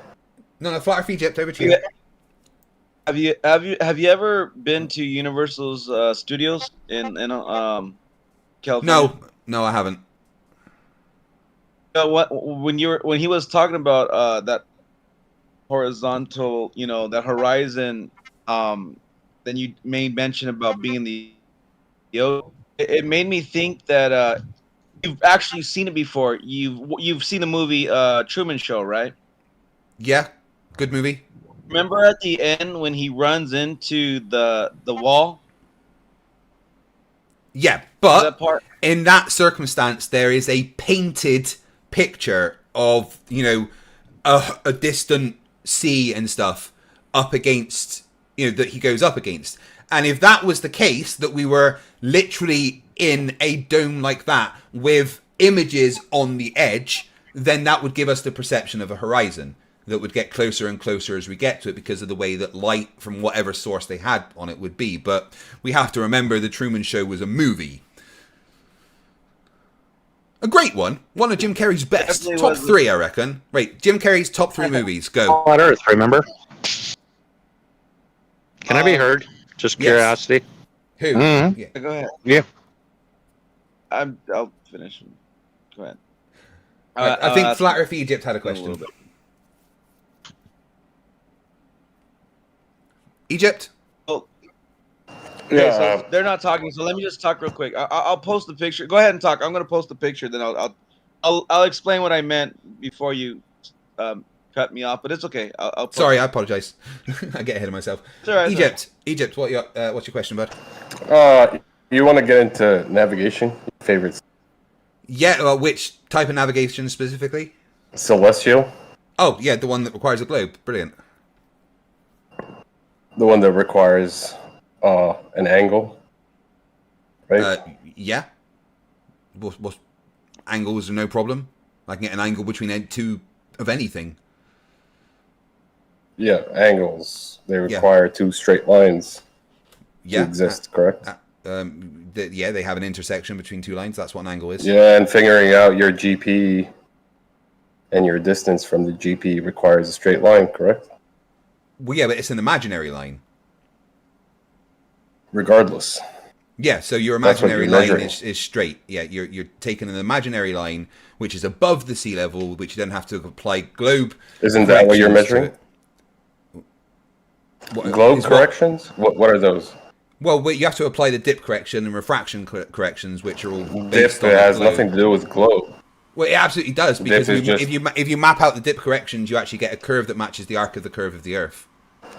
No, dip correction is just your height above sea level. No, it's not actually. There's a lot more. It's not just the height above sea level. It's the height above sea level plus something else. There's a mathematical formula for it, but it actually maps out for a curve. Yeah, I don't know exactly what it is. I had it in one of my videos. You know, I thought you were an expert. Right. And that doesn't mean I have. That doesn't mean I have every bit of knowledge in my head ever for everything and all the numbers. I have things that I reference, like the videos that I make, including a video that had that specific graph in. And I'm okay. So you're not an expert.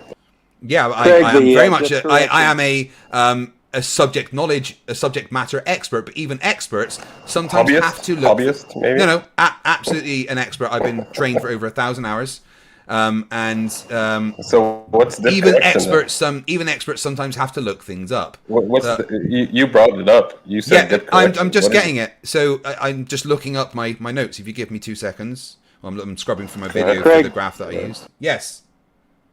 Craig, dip correction is height above the surface, curvature of the Earth, and refraction. Yeah. So you have to apply the actual curve of the Earth to it, don't you? There we go. There's the. Right, here we go. So yes. I am currently showing again on my stream.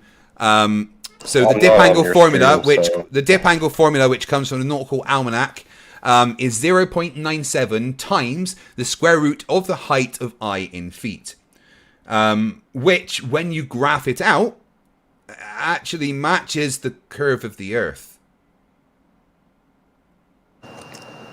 What does that even mean? What are you trying to... Well, I just told you what the dip correction is. It's 0.97 times the square root of the height of the I in feet. Yeah, thank you, Lightbringer. There, just posted it for me. So note the curve that you get when you apply, when you graph out all the dip angles, the corrections that you make, get a curve. So when you do celestial navigation, the dip angle correction you are applying is based on the globe. But yeah, carry on. What was your next question? But how's it based on? Show me in your calculation how it's based on. I literally just did. What you said, it matches the globe. That's what you said. At best, that it matches it. Yeah. At best. So it matches it because it's based on a globe. Because celestial navigation is based on the globe, that's why when you graph the dip angles, it matches it. No, that's not a reason for it to be based on a globe. Well, of course it is. When you map it out, it matches the globe. The celestial navigation in general is based on it. That's just the dip angle, right? Everything about celestial navigation is based on the globe. For instance, we use the radius of the Earth in the calculations. You know, the radius of the spherical Earth is included in the calculations for doing what you do with celestial navigation. In which part? Apart from the dip correction. 69.1 degrees. 6.1. I'm trying to ask. Hold on 2 secs. It uses 69.1 degrees per 69.1 miles per degree, which is based on the radius of the Earth. What uses that? 69.1 miles per degree. Which part of the navigation do you use that? Where you used to use 69.1 miles per degree to actually calculate your distance from the GP. Because you get it from degrees. Oh, really? Flat Earth. Yeah. What part of that uses flat Earth? Can you reference that? Like, can you show me? Well, can I show you how it's done? Uses flat Earth. That's how it's done. Right? Do you not know how you do celestial navigation with a sextant? Because it sounds like you don't. No, let's say I don't. Okay. Well, it's clear you don't, because you don't know the steps that are involved. So the first thing you do, but you're not able to answer them. I've asked every single one. I've answered every single one. So hold on. Which one haven't I answered? You just answered with a question. Which question haven't I answered? My question with a question. Which question haven't I answered? Asked. Which and what was that? The one I see. You don't even know it. Yes, good. Tell the question again. Which question was it I didn't answer? So the formula you just stated. Yes. Which part of the process? Which formula in particular? The one you mentioned, the curvature, the 6 point whatever. The 69.1 miles per degree. 69. Yeah. Per degree. Yeah, that uses the radius of the Earth. That uses the radius of the Earth to get that value. That's how it works. You get what value? The 69.1 miles per degree. That's how you get that value, by using the radius of the Earth. Really grasping. What value do you get? 3959 roughly. So you're using that to get the radius of the Earth? Or you're using the radius of the Earth? You're using the radius of the Earth to get that, distance. and then that's what you use to base your calculations on to get your distance from where you are to the GP, after you've applied all the corrections that are based on a globe. I really don't think you've ever touched a sextant in your life, have you? No, I haven't. Well, then why are you talking about it then? For someone asking. In what way am I being vague? I just explained it exactly. No, you didn't. You just said. Right, 1 sec. Let me ask the rest of the room, guys. Did I explain it or did I not? Literally explained it to you. Don't lie to my face and tell me I'm not explaining it to you when I'm literally explaining it to you. If you don't understand the explanation, that's more of a you problem. Okay, so you said you use that formula to get your distance to the GP, right? That's yes, you use 69.1 miles per degree, and the degree of angle that you've measured and applied the corrections to calculate your distance from where you are to the GP, which you do 3 times, which is called triatellation, and you then find the intersecting points, and that is where you are. You do it 3 times, and it's called trilateration? Yes. Because you do it 3 times? Yes. Mm-hmm. Okay. Why are you laughing? Because you're dumb? Yeah, because I'm dumb. Apparently so, because you just tried to... What you've just done is... trilateration? I just explained... I literally just told you what trilateration was. Doing things 3 times? That's trilateration? Yes. When you do that observation 3 times, that is trilateration. 3 different stars. Yeah, you get 3 different observations, 3 different stars, and you do the whole celestial navigation algorithm 3 different times, and you map your distance to where you are, from where you are to the GP 3 different times using that method. That is called trilateration, and you use the intersection between those 3 circles of equal altitude you get to find your position on Earth. And it's all based on a globe, every single fucking bit. Celestial navigation simply would not work if the Earth was flat. No matter the fact that the observations three don't work. Circles. How do you have 3 circles of equal altitude intersecting on a globe? You put a circle on a globe, it's not hard. Imagine a hula hoop being put onto a really big ball. That hula hoop on the ball would be a circle of equal altitude to the point in the middle. It's not hard. And but you're doing your calculations from, let's say, the surface or above the surface, correct? Well, you're always above the surface. Anybody? You don't take your observations from the surface of the ocean. I'm saying, we're talking right now about 2 seconds. Someone's speaking. Yeah, you don't take your observations from sea level. You take your observations above sea level. I'm saying, sea level or above. Well, clearly above sea Craig, level. you ought to have him. Craig, you ought to have him go on mute before you answer because you're just talking over each other. Sorry.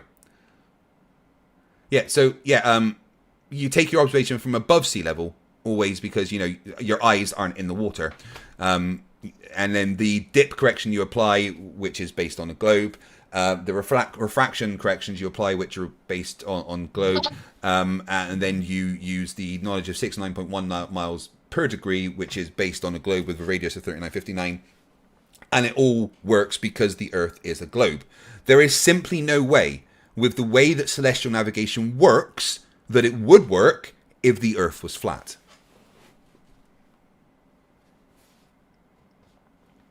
Does that answer your question for you, Flat Earth Egypt? No, not at all. You're just stating things. Well, no, I've explained it.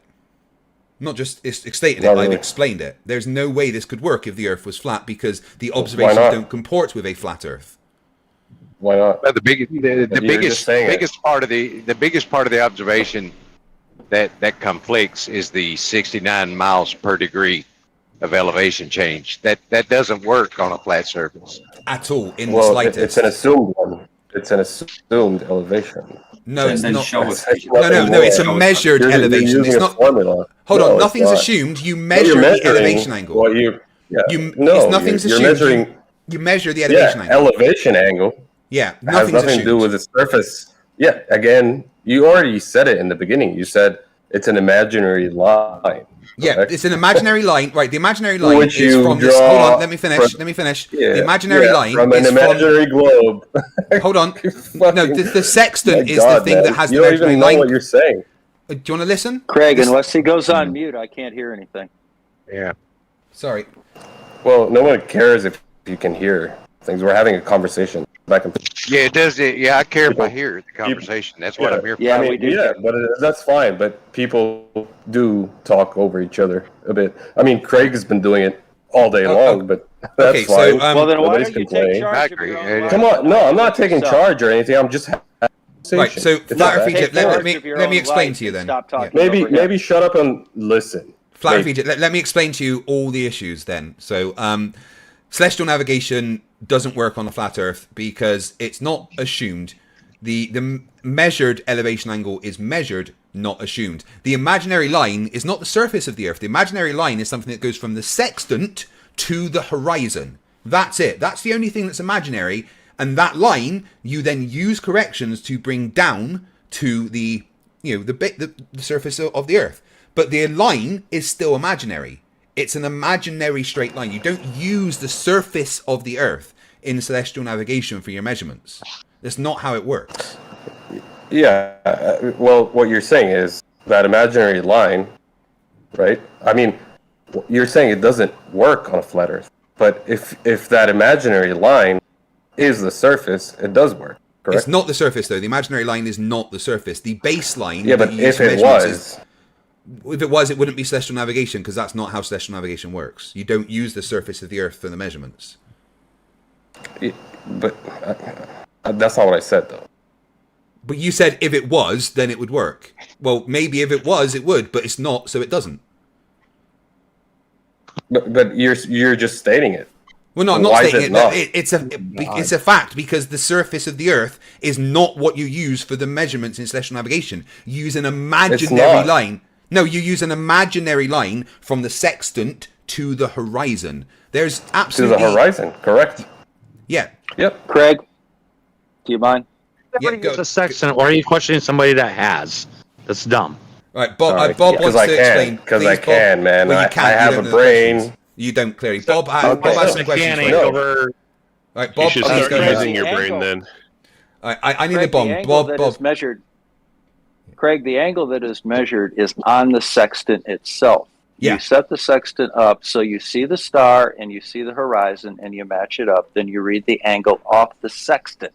Yes. There are no imaginary lines or lasers or anything like that. When I say imaginary line, it's just when you line it up to the horizon. I know what you mean. Yeah. I know what you mean. But the actual angle is measured on the body of the sextant itself, and it's wherever it has to be in order to make those two objects line up. It doesn't take into account refraction, elevation, anything else. Yeah. No, Yes. it's the body of the sextant and the arm of the sextant. That's all I'm going to say. Yeah, you look through the eyepiece and you match the limb of the, let's say, the sun, right, with the horizon. That's what you do, and you get an angle. Yes. I'm not disagreeing. I'm not disputing that part at all. So what are you disputing then? I'm disputing your statement that it doesn't work on the flat Earth because you haven't explained why it doesn't work. I've explained several times why. No, right. You just stated it. No, I've explained why. Maybe you didn't listen. I'm not sure. Do you want me to explain it again? Yeah, go ahead. Right. Number one, the dip corrections that you have to apply are based on the globe. Okay. Number two, the refraction corrections that you have to apply are based on the globe. Number three, the 69.1 miles per degree is based on a globe. Number four, the trilateration method that you apply to the measurements you get are based on a globe.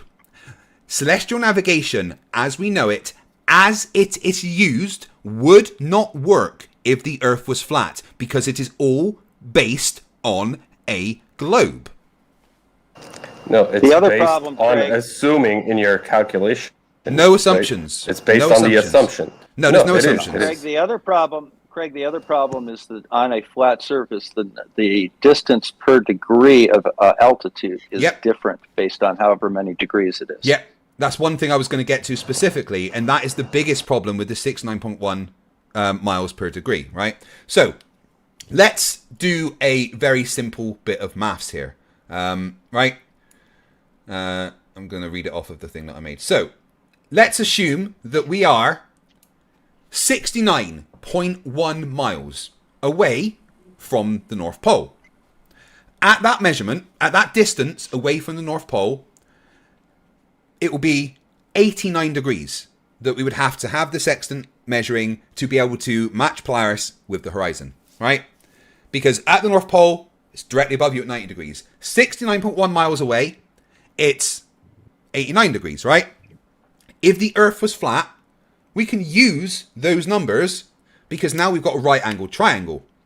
And we can do some trigonometry because we've got a right angled triangle. You don't have a right angled triangle when you do it on the globe, but if you're on the flat Earth, you most certainly have a right angled triangle, right? So now we've got that right angled triangle, we apply some SOHCAHTOA, and we find that Polaris is exactly 3,953 miles above the surface of the Earth, right? So, what? Now, yeah, that's what trigonometry would say. But we're using trigonometry, right? We're using the measurements, the empirical measurements that we've got. Right? We've made a right angle triangle, and if we've got a right angle triangle, we can figure out the height of Polaris using trigonometry. And let me finish. There isn't a height of Polaris. It doesn't work.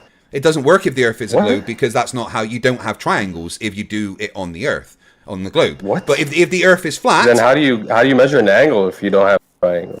You don't need an angle. You don't need a triangle for angles. You just need two lines. But if you're doing two lines, that's not a triangle. You have a GP with a 90. That's not a triangle. Correct? That's not a triangle. A GP that's with an a angle. 90. That's not a triangle. That's an angle. Maybe listen. You're ignoring it. No, I'm not. You don't have a triangle when you do it on a globe, okay? Because there is no distance to Polaris. There's no right angle triangle. You might have a right angle. You might have a right angle, but you do not have a right angle. A distance. Hello, no. You don't have a right angle, you don't have a right angle triangle, you have a right angle. They're different things. I'm not imposing a difference. I'm using empirical measurements and calculating what the height of Polaris would be. We are 69.1 miles away from the North Pole. Polaris is 89 degrees as an elevation angle. That means we have got all that we need for a right angle triangle to do some basic trigonometry and calculate the height of Polaris above a flat Earth, which is 3953, right? Now, what we're going to do is we're going to move... shut up and listen. We're going to move another 69.1 miles away, right? So now we are 138.2 miles away from the North Pole, right? Which means that Polaris is going to be 88 degrees in elevation, right? An extra 69.1 miles, 88 degrees. So we can do the same thing. We've now got everything we need for a right angle triangle if the Earth is flat, and we can do some trigonometry. And now we find that the height of Polaris above the Earth is 3,952. But wait! Just 69.1 miles ago, it was 3,953 miles above the surface of the Earth. It appears to have changed. But you know what? When you go even further away, it gets way, way worse. Way worse. Yeah, like, keyword appears. No, it's what we've measured. Is it a physic? What? It will be if the Earth is flat. If the Earth is flat, this is a physical measurement. If the Earth is flat, this is a physical measurement. That is as simple as that. Now, we go 1,000. On a globe? We go 1,000. Physical measurement. Now listen, we go 1,725. I'm still talking. I'm still talking. Maybe if you listen, you'll learn. I go 1,725 miles away from the North Pole. At this distance, Polaris is an elevation angle of 75 degrees if the Earth is flat. All right? That means that we've got everything we need again for a right angle triangle, and we can do SOHCAHTOA. And now we find that Polaris appears to be 3,699 miles in the sky. This gives us a conclusion of A, the Earth isn't flat, or B, there is multiple Polaris all at different elevations above the surface of the Earth. And it doesn't matter if you disagree with that. That's mathematics. You wouldn't get it. No, I do get it. No, you don't. I did go to school. No, you didn't. You didn't go to school. Don't lie to me. Mathematics are just, it's just a language.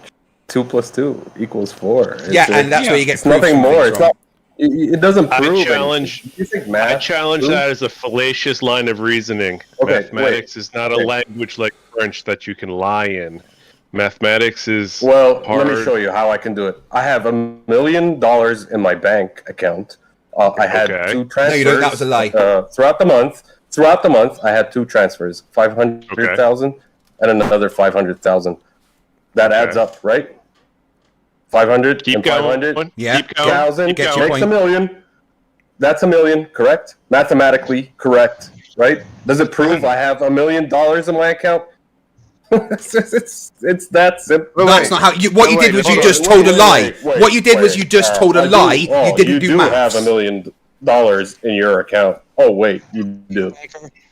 So what it would do is, if you had $1 million in your account, it would prove that you have $1 million in your account. But you're just lying. You're just saying things. You're just making it up. Exactly. That's not how this works. Exactly what you're doing. But I didn't make anything up. I didn't make anything up. I didn't make anything up. I used empirical measurements. Oh, you're not. Hold on. No, I'm not making things up. I used empirical measurements. I'm sorry, guys, but I have to go. Run away. Please, run away. Run away if you concede that you're wrong. Go on. Run away if you concede you're wrong. Run away if you concede you're wrong. Go on. Run away if you concede you're wrong. Do you concede you're wrong? Are you running away because you concede? If you leave, you concede you're wrong.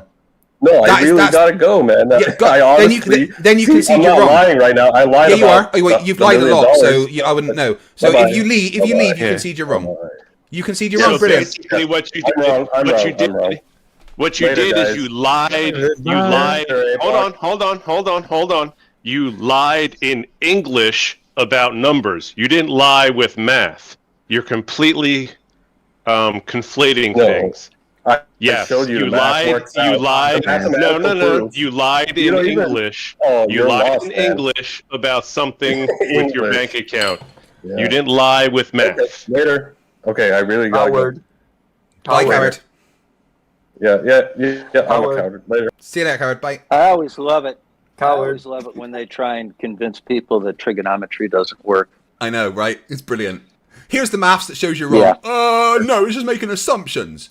Nope. Yeah, that's not how maths works. Math isn't. Yeah, like who is it that talks about unicorn farts? Oh, pretty much right. Riley brought that up originally after I destroyed him so badly he removed himself from the internet. Yeah. Hey, now that he's gone, I'm gonna try to jump in again because you cut me off earlier and just like totally messed it all up. But okay, sorry, Apos.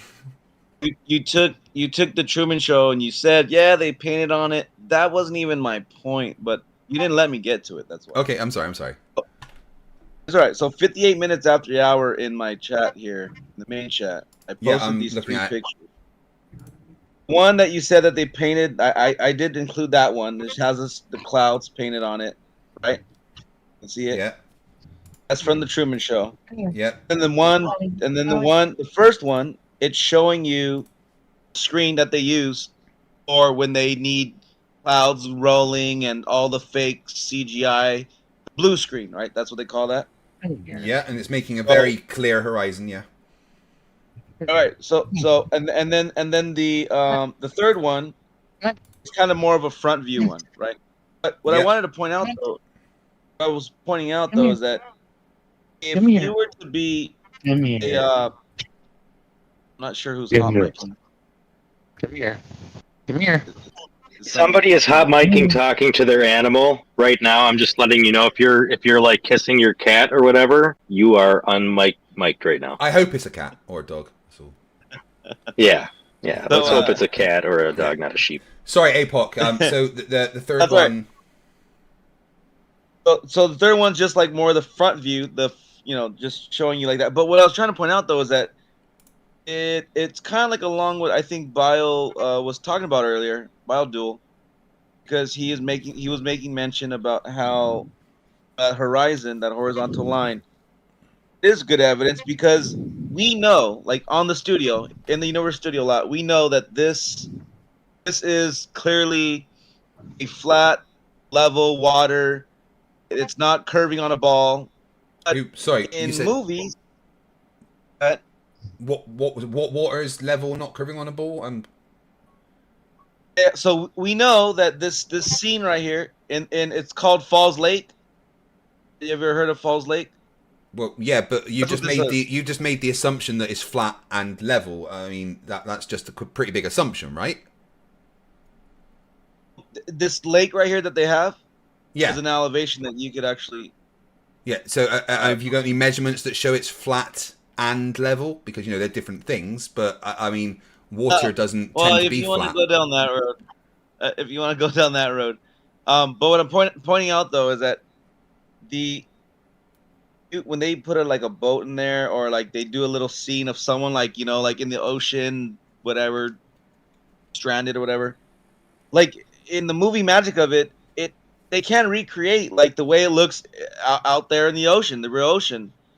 But what I'm trying to get at is that if we know that here in Falls Lake in Universal Studios, we know that that's a flat screen behind it, and that water's going straight across horizontally. And then when we go to the ocean, but it is though. But when you should, maybe that's just something you do. Maybe you could go out to Universal Studios and like do measurements. Like, hey, can I check that this water is the same? I mean, that's the thing. All you've done is, with all due respect, you've literally just made the claim that the water's flat and level and the same all across, with no evidence backing that up. Whereas I would claim that the water there is arcing with an arc that matches the curve of the Earth. But it's not though. That's the whole point. So but like we've measured that water does that. That's the thing. You're saying it's not. There's no evidence that we've measured that water does do that. So why is this water different to other water? But we've measured that it does. So why would this water be different to other water? It doesn't. No, you can't. Those are just words, Craig. I can back it up with engineering, to be honest, bud. So there's things called tow tanks, which are hydrodynamic test facilities for ships, right? And they're big basins of water. Oh yeah, I've heard that before.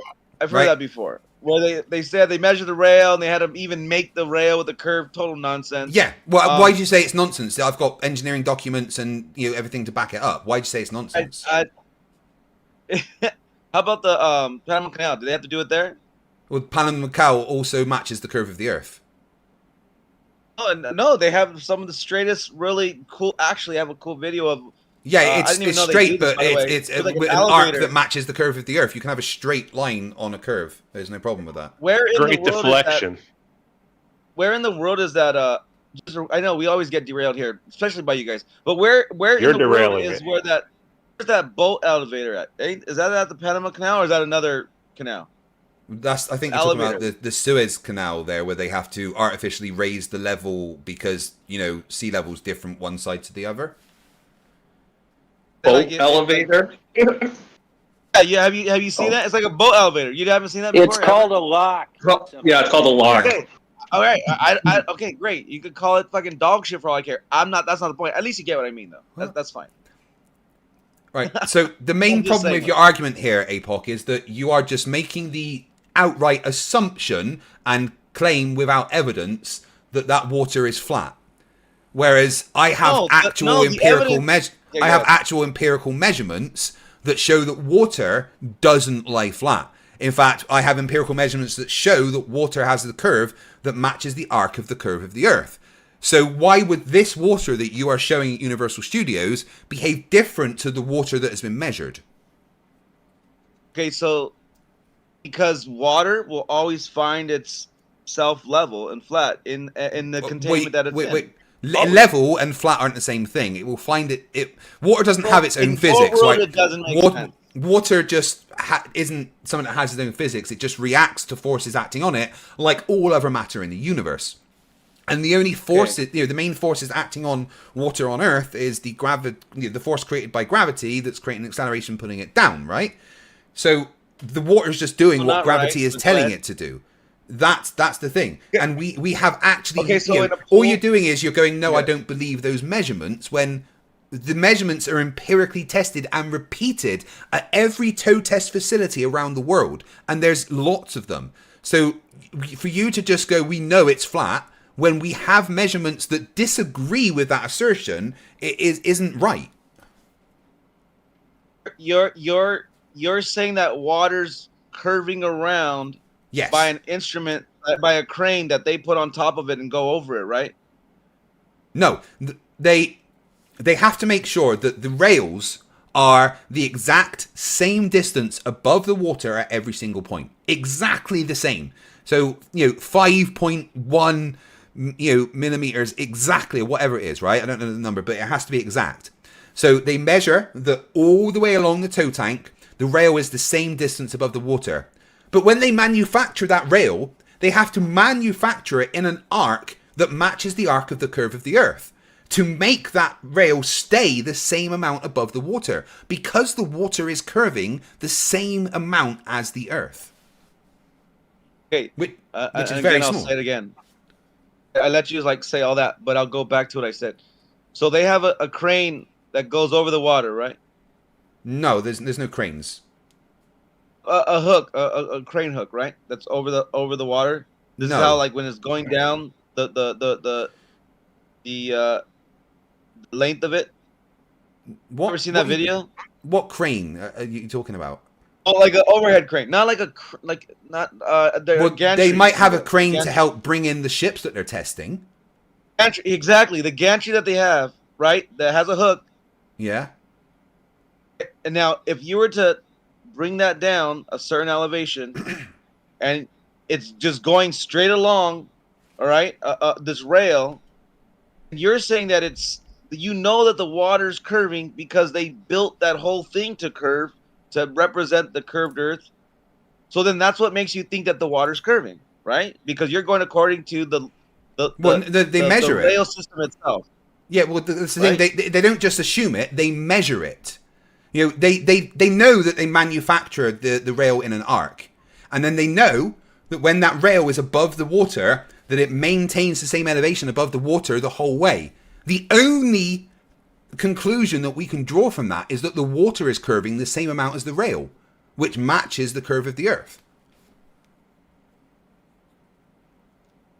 So is there an elevation change along that path? Where's this place called, by the way? I'm gonna put it's just a tow tank facility. There's hundreds all around the world. What's one that you would say that you could actually go and Well, the biggest one that I'm aware of is one in Nottingham, which has about a 900 meter long facility. But perfect. I'm gonna write 900 meter. What's it called and where's it at? I think it's not. I'm not sure exactly. I'd have to get the details for you. But every I don't know exactly. I just said I'd have to get the details for you. My bad. Yeah, get back to me on that.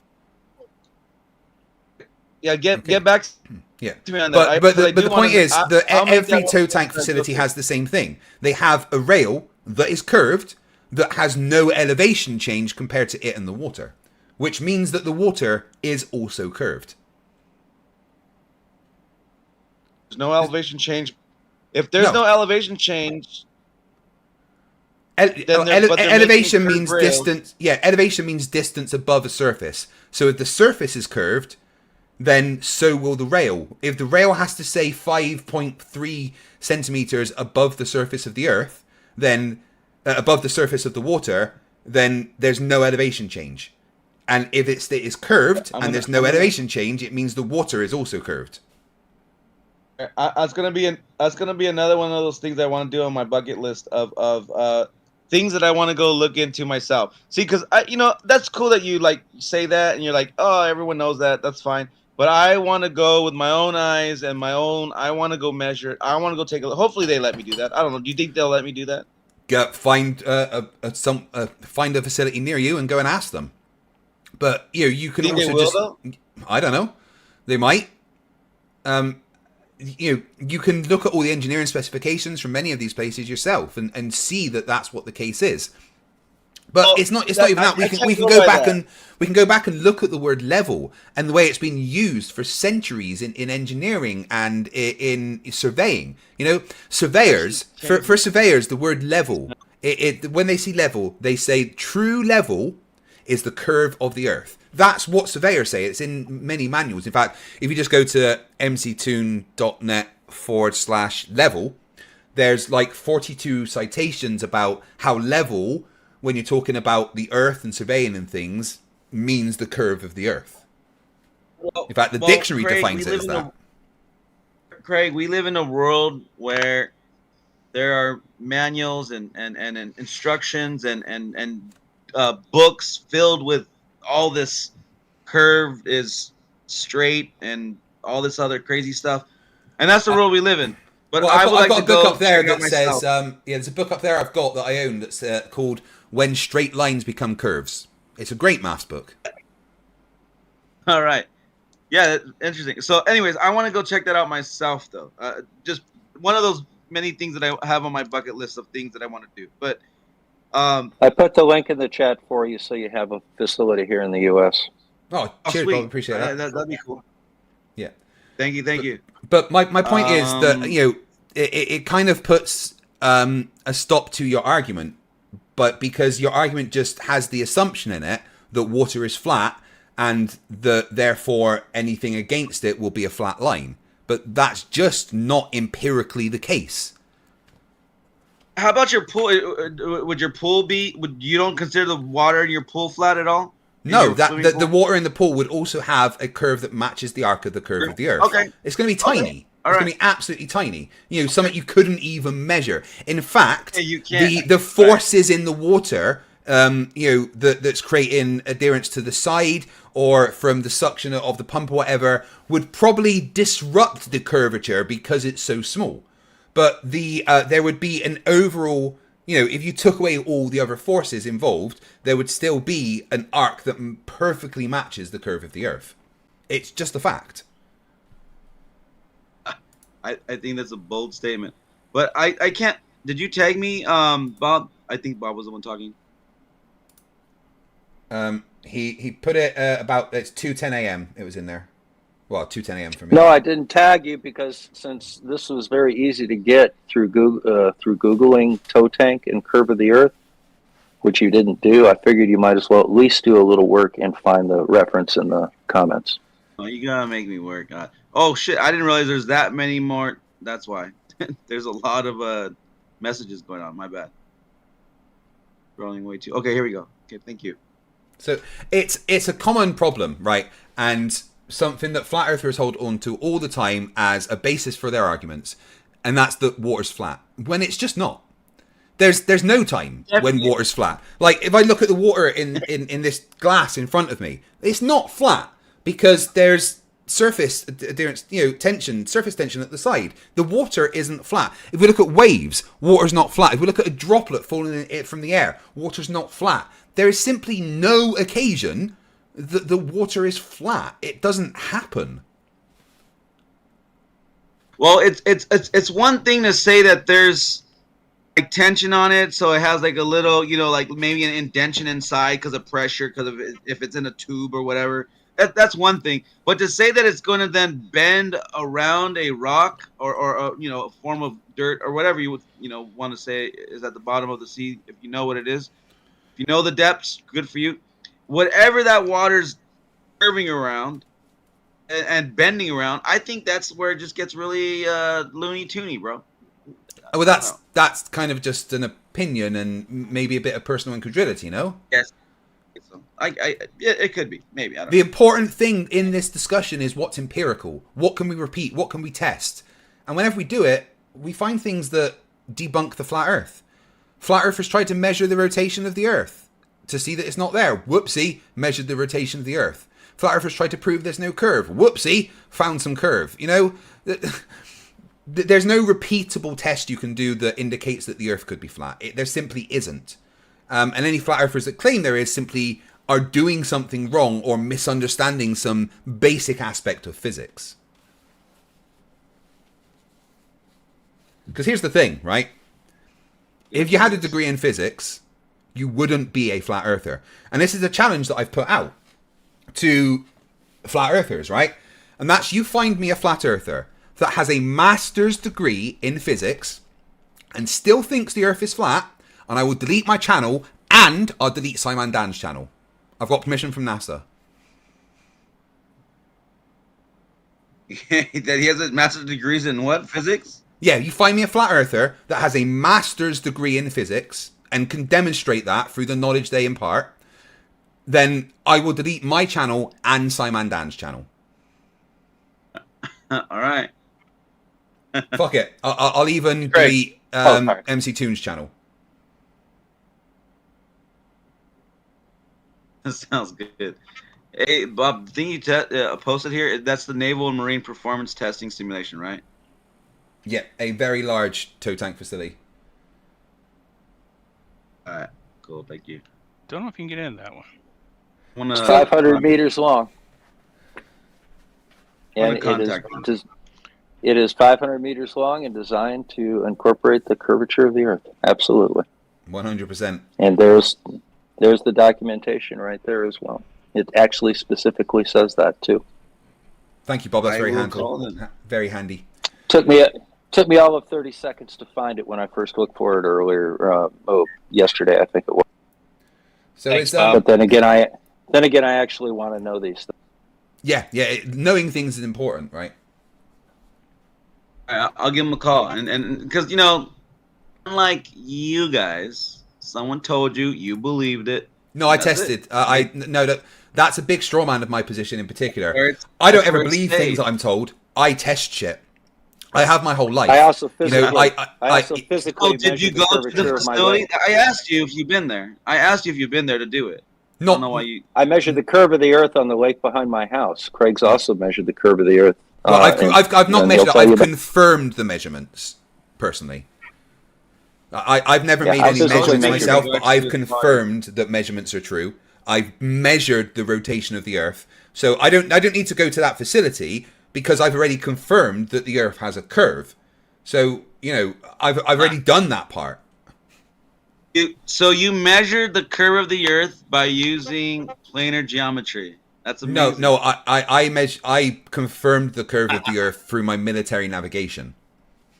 I'm just poking at you.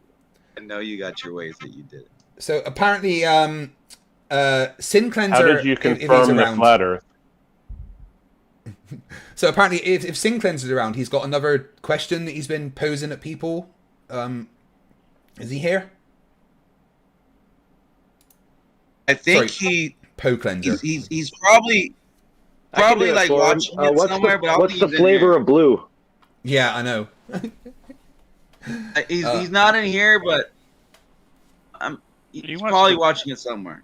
Something about degrees of a circle or something. He's confused and asking people about, but you know, it's like the amount of gravity in the Earth or something, and I don't know what units he's looking for. I've already answered that one before. Yeah, the volume of gravity is a hilarious one. Can I have a crack at answering Sin Cleanser's volume of gravity thing? Yeah, go ahead. Awesome. So, if I'm not wrong, gravity adheres to the inverse square law, which means that there's no edge to the influence of gravity ever. Correct. It just keeps going, just smaller and smaller and smaller. Yeah. So the volume of Earth's gravity would be the volume of the universe. You know, you're right. Which I suppose is, when I said it goes on forever, it is the same thing. But yeah, that would be a more direct answer, and you're absolutely correct. The volume of gravity would be the universe, because even though at great distances the effect might be practically zero, it's never zero. So you're right. The volume of gravity for any bit of mass would be the universe. Correct. Well, well done. The other answer is like 2.9 cubic centimeters, which is the Schwarzschild radius of the Earth or something. Yeah. Hey, but Craig, just real quick though, I think that's not what he meant. I think Well, he meant it is. more. He wanted to get like a spherical radius. Okay. Sorry. I apologize. Go on. I think what he meant is how much volume does the Earth gravity take up? So I think I was trying to understand it too. Sinclair's, that's my boy, man. I love that dude, right? He's my boy. And I'm gonna have to back him up on this, because I think the way he's saying it, just maybe you guys just aren't like wrapping your heads around it. So let me try, because I was thinking about it. So if you were to take let's say like a blanket, okay, and then you took a bowling ball onto the blanket, and then he's saying how much, of that space, if you will, is that bowling ball taking in that blanket. That would represent how much gravity then would be in that bowl. Does that make sense? So the answer would be the entire blanket. Because there would be there would be a deformation slightly of every part of that blanket. So the effect of the bowling ball on that blanket would be affecting the entire blanket to some degree. Exactly the same as what the guy just said. The volume of gravity would technically be the entire universe. That doesn't mean that the force of gravity is going to be the same at every point throughout the universe, but the volume of the effect could technically be called the entire universe. Just like in your example, it could be the entire blanket. Okay, so then what if we just focused on the part that the ball is only in, not necessarily, the fabric way at the corner of the blanket that's maybe being a little affected by it. How about just where the ball sits? How about that? Because that wouldn't be the volume of the gravity well. That would just be a volume of a little bit of the gravity well. Okay, and okay, that's fair. So what would that be then? Well, it depends on your distance. Based on the Earth size. That's why I asked him for a follow-up question for a distance. If you define a distance, then you perhaps could find the amount of the amount of force the gravity is imparting at that distance. Okay, yeah, because I mean I kind of have I can envision it like what he probably was thinking, because like when you see like those old school like a checkerboard, and then they put like the sun in the middle and then the Earth in its position, and they both have these like deep like swells in that checkerboard. Maybe that's what he's trying to get that calculated. Like, what's that volume worth right there? But again, we just have to arbitrarily define a point, and that's not really how it works. It's this. The effect is going to be across the whole thing. I mean, it's an ill-formed question with no real answer, apart from the entire universe or whatever fabric is being used. But if it's at all helpful, Craig, look at the post that I put in the chat on the Hill sphere, the concept of Hill sphere. That may be helpful.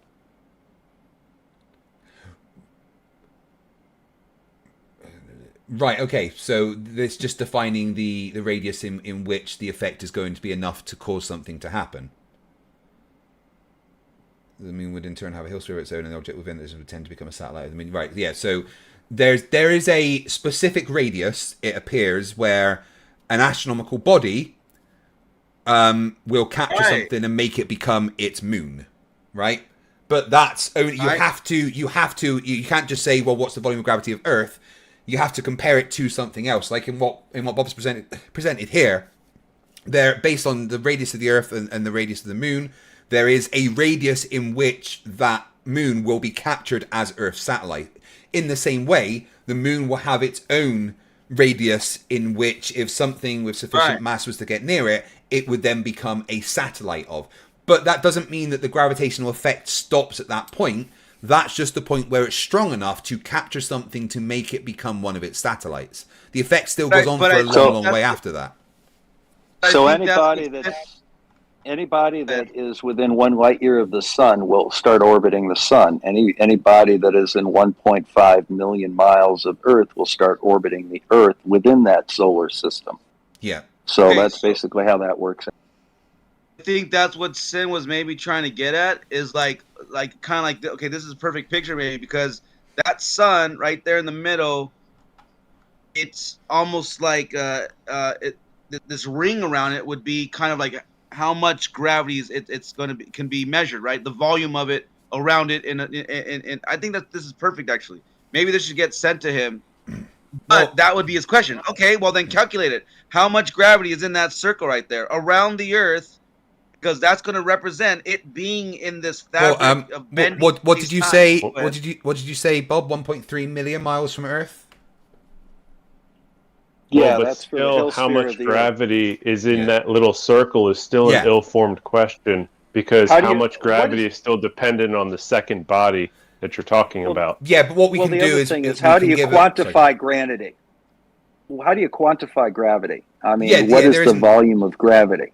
Yeah, there's not a unit you can use, is there? But what we can do, based on what Bob's given us there, is give you a volume of the point where the effect of gravity is strong enough that it will create something to become a satellite. Isn't that still dependent on the satellite? I guess it's going to be dependent on not only the second satellite, but the speed the second satellite is going. If it's got a high enough tangential velocity, then it could still escape the orbit. But so it's still an ill-formed question, because it's still too much or not enough information. You need to know. We know the mass of the Earth, and no matter what distance you arbitrarily pick, you still need to know the mass of the second object. So the volume of gravity is still stupid. Yeah. I hate to be harsh, but it's you're right. I don't even think he's being a Poe. I think he found a ill-formed question that he's like, oh, nobody's going to be able to answer this, so I'm going to be able to say, they can't answer a question.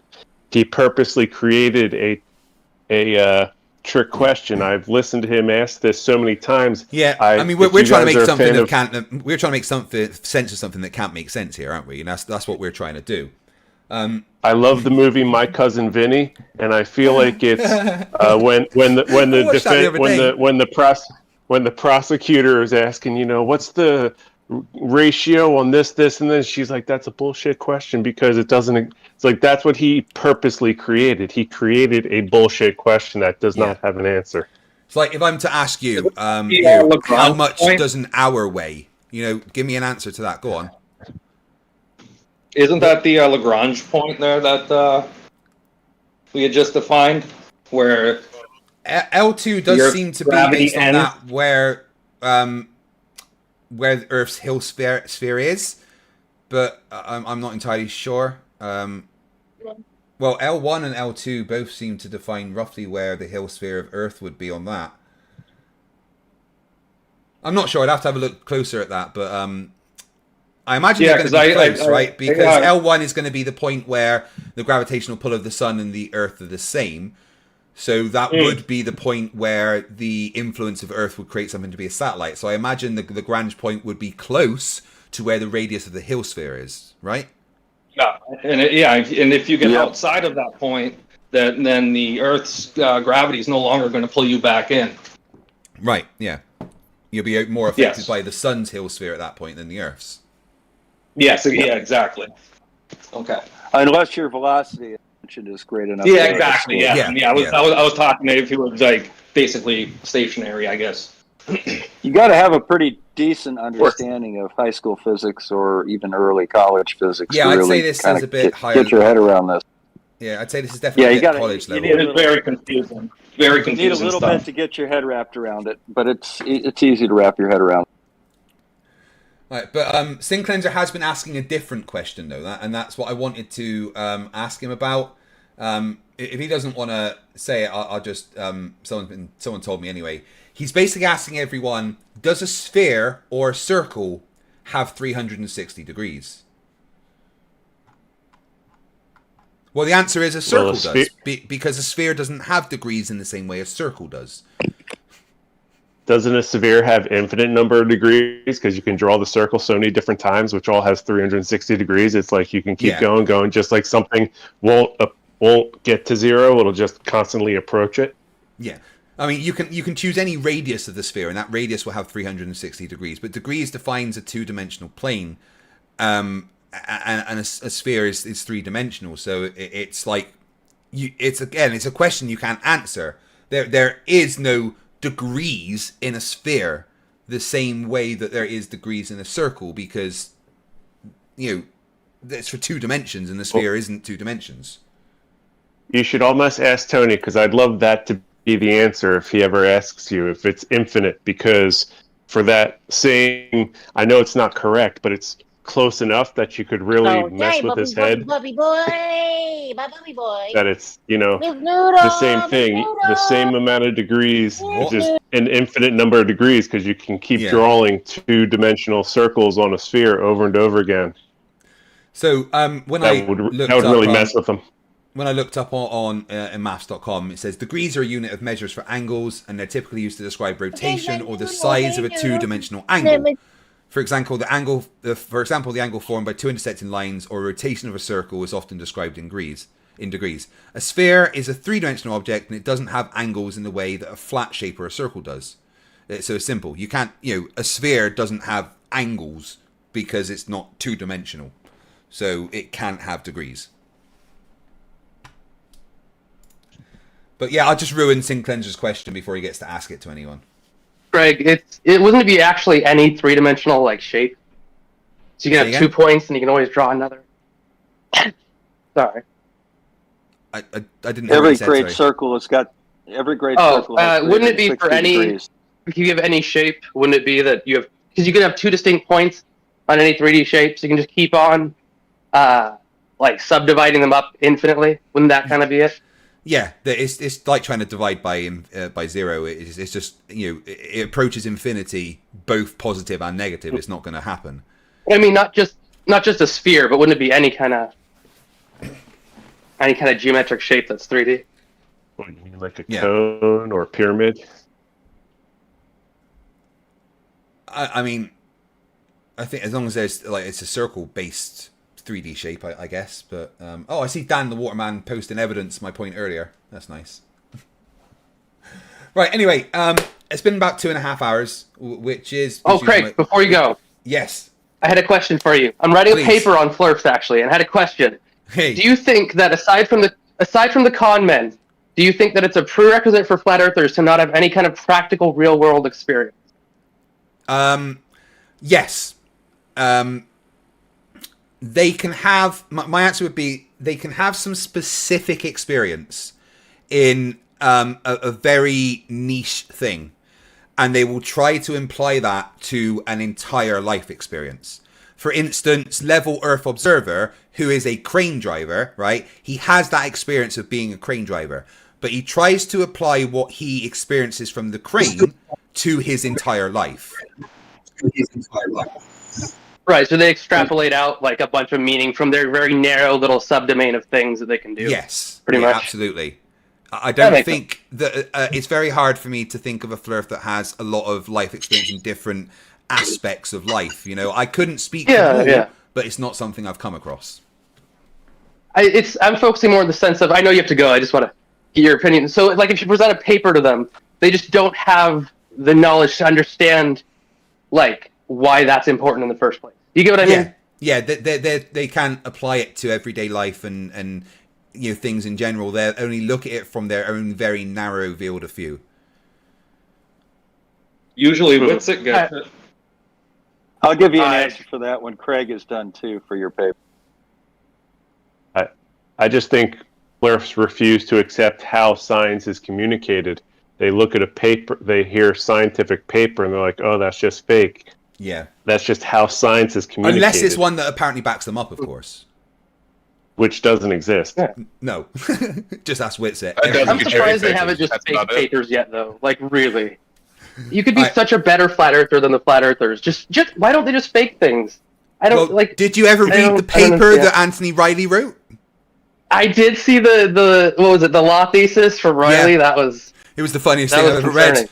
Oh, my, you know, yeah, I can't believe that I'm dyslexic, and I found 600 spelling mistakes in it.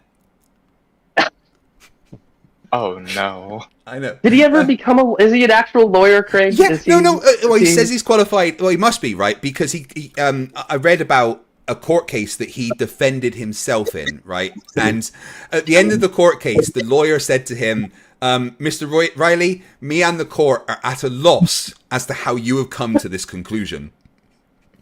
Is he in America? Thing, Craig? The lawyer who takes it as worst client Anthony or something. Riley? Yeah. Anthony Riley, is that the guy who didn't know the internal angles of an equilateral triangle? Yeah. Yes. And the one who thought Get a that calculator. a solar eclipse happens every day, but is usually out at sea. Oh my god. He's the one who tried to float an egg and misinterpreted a 7th grade science test. It's an egg. Oh, brilliant. Officially the dumbest person on Earth in 2019. Like, anyway, APOC, thank you. This has been a lot of fun tonight, mate. Don't forget, Anthony Riley's what provides allegedly Dave his drinking material. Anthony Riley, the only man who can stream twice at the same time. I will say this, Craig. Man, Flat Earth, he had all you guys against the ropes in your questions. I'm just saying. He did a great job. Don't forget, tomorrow night we got a debate going on over at the Medicinal Mass Media server. It's a do we need government with Ed Freeze and Dogs Are Gods. I did post a link to that in my chat. I'll post it again now. Hey, yeah, again. By the way, Craig, Demon Stride, were you able to set that up with Mark Sargent and yours? I'm gonna be sending that stuff out to this weekend probably. I've been at work for the last couple hours. It's been fun. Yeah, that'd be cool if you could put Demon Stride's link in your chat, Craig. Yeah, I just did that just now. That way, everyone, all your viewers, that'd be cool. And also, if they want to come check out David Wise, they could cut. If they want to come check out David Wise, he'll be here next Thursday. They could also join and be a part of that. You've no idea how much I want to come to that. I'm considering it. I hope so, man. That'd be cool. Yeah. I put your questions in the suggestions here in the channel, and I'll ask them the questions and maybe even get you on. I don't know. I'll talk to him. Yeah, I mean, honestly, the only way would be surprise him with me. But, Anyway, thank you very much. And I will see you guys in the Asylum next Friday. One last question before you go. Yes, Coal Mini Man. It's really important. Coal Mining Man. If you have your leg amputated, can I have it? You're like the 6th person to ask. Sorry. I was thinking I could get it like I was thinking I could get it like like sanitized and stuff, and then hollowed out and use it as an umbrella stand or something. You could distill it down and sell it like the Ferengis do. Or how about this? I hang it out the back of my boot and just drive around with it there. How about you make a lamp out of it, like the Christmas Story thing? That would be good. Honestly, I don't think they let you keep it. I think it's classed as medical waste and gets thrown away. Stand it up on the back of your truck and put a Trump flag on it. Okay, now, inmates of the asylum. Inmates of the asylum, please remember to take your medication, and I will see you next week. Bye. Easy, buddy. Bye-bye. Have a good one. Well, you know what? That was a relatively fun, chilled conversation. I hope you guys enjoyed that today. What it's saying, can take the leg and set it for jerky. Jolene says, make it into a lamp like in the Christmas Story. Taxidermy, yeah, I can get it taxidermy. That'd be brilliant. Get it frozen in carbonite, says Don Pettiger. Maggot says, I would really like to chat with you about the leg problem as well at some point if you're up to it. Yeah, sure. It's right. So the thing with my leg is that it's something that I've accepted at this point. It's not a nice thought that I'm going to lose a limb, right? But it's something that I've I forced myself to come to terms with that it is going to happen, right? I'm not scared about it anymore. I'm working towards it. It's a goal of mine now because I want a better quality of life. So I think I've managed to take myself past that point of being afraid of it. I've still got to have like medical analysis, mental analysis with NHS and stuff, so that they think I can deal with it. But I've pushed myself past that point now of being worried, and it's something that I am working towards. So much so that I'm in the gym 6 days a week at the moment, because I have to prepare my body for what's coming. Not only is there a massive amount of muscle wastage on my thigh, but I was overweight. It'd be a lot easier for me to deal with one leg when I've lost a lot of weight. I need to get the strength in my arm up. Like, it's getting there. The biceps are coming back. I need to work on my core and my leg and everything. So it is for me. It's now become something that I'm working towards rather than being afraid of, and I think that's helped me a lot. I'm not going to touch opioids after. Don't worry. Nothing's ever going to make me go back to those. I've got to have a good sense of humor about it. I think you have to in the long run. But at the end of it, I'm going to get a cool prosthetic, and that's pretty awesome, right? I have to think about what's to come, and what's to come is a better quality of life for me. What's to come is me being able to walk unaided again. What's to come is me being able to run another marathon, right? What's being able to come is to me bend my leg without being in absolute agony every second of every day. What's been able to come is to go for a walk in the evening with my wife, without her having to push me around in a wheelchair. And that's something I can't wait for. It's something I'm excited for, but it's something that I have to work towards. So I've pushed myself past that point of being afraid of losing a limb. And in my head, it's something that I'm fighting for. And I feel better from that. And honestly, I couldn't have done what I've done with myself without the support of you guys. So a lot of this is down to you, and I hope you'll realise that. Dan Pettiger, right, it's not a real Strat. A lot of people asked me. It's a copy, but it's a very special guitar to me. I was given that for Christmas when I was 12. It was the first electric guitar I was given by me, and my parents got it for me for Christmas, and I fucking love it. It's not even the best sounding guitar in the world, but it's my precious. But it's been away in a cupboard for quite a while, and it needs refitting and stuff. So it's out because my wife's getting it all refurbished for my birthday. I can't wait. Blue Vero says, how far are they going up on the leg? Well, what the surgeon says is it's actually going to be quite far up above the knee, because where my leg has the pins, if this is the knee, I've got pins that go down about there and above there, right? So they obviously have to do it below where the pins are, but they need to do it down far enough so that they can take the skin and the flap of muscle and fold it over to make the stump. So I think it'd be quite far up my thigh, maybe halfway up my thigh. Play Stairway to Heaven. No, I'm not allowed.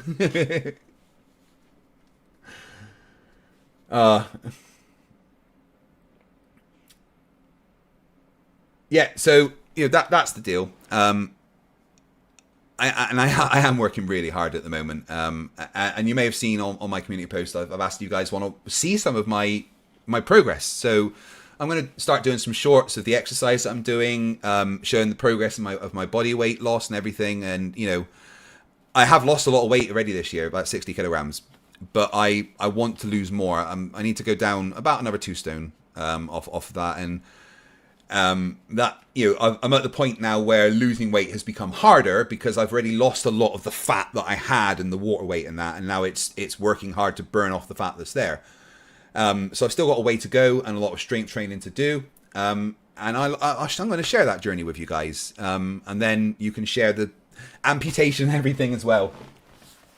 Steve6464 says you wouldn't tell us what happened to your leg. So when I was injured in the Navy, crushed with my shoulder from the machinery, left hanging in an awkward position. My knee was also a little bit twisted, but I never really thought it was a problem. But then at some point, I tore my meniscus, but I didn't notice, apparently. I was on so many painkillers and opioids from the pain in my shoulder that I didn't notice that I'd done damage to my leg. And I carried on just going about my life as normal for a few years, until one morning I woke up and my leg was the size of a fucking watermelon.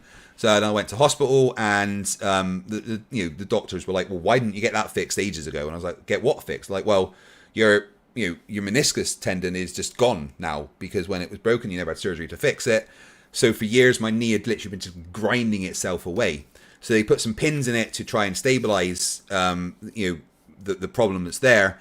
But the pins have caused further problems, because I've also suffered from some vitamin D deficiency because of my injuries and being inside and living in Scotland.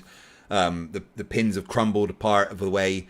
So the original issue that they tried to fix with the pins has now become a larger problem that isn't something that can just be solved by giving me a knee replacement and stuff. Plus, I wouldn't want a knee replacement to just, go through more pain and not have full use of my knee anymore. I've been over a decade I've been dealing with this. So yeah, the knee is duff. The knee is done. There's no way to fix the knee. A knee replacement would just be pointless. So amputation is the way forward. There's the story. Yeah, sometimes you don't notice. It's crazy how, you can actually injure yourself sometimes, and when your body's focusing on something else, you might not even fucking notice you've done something. It's crazy.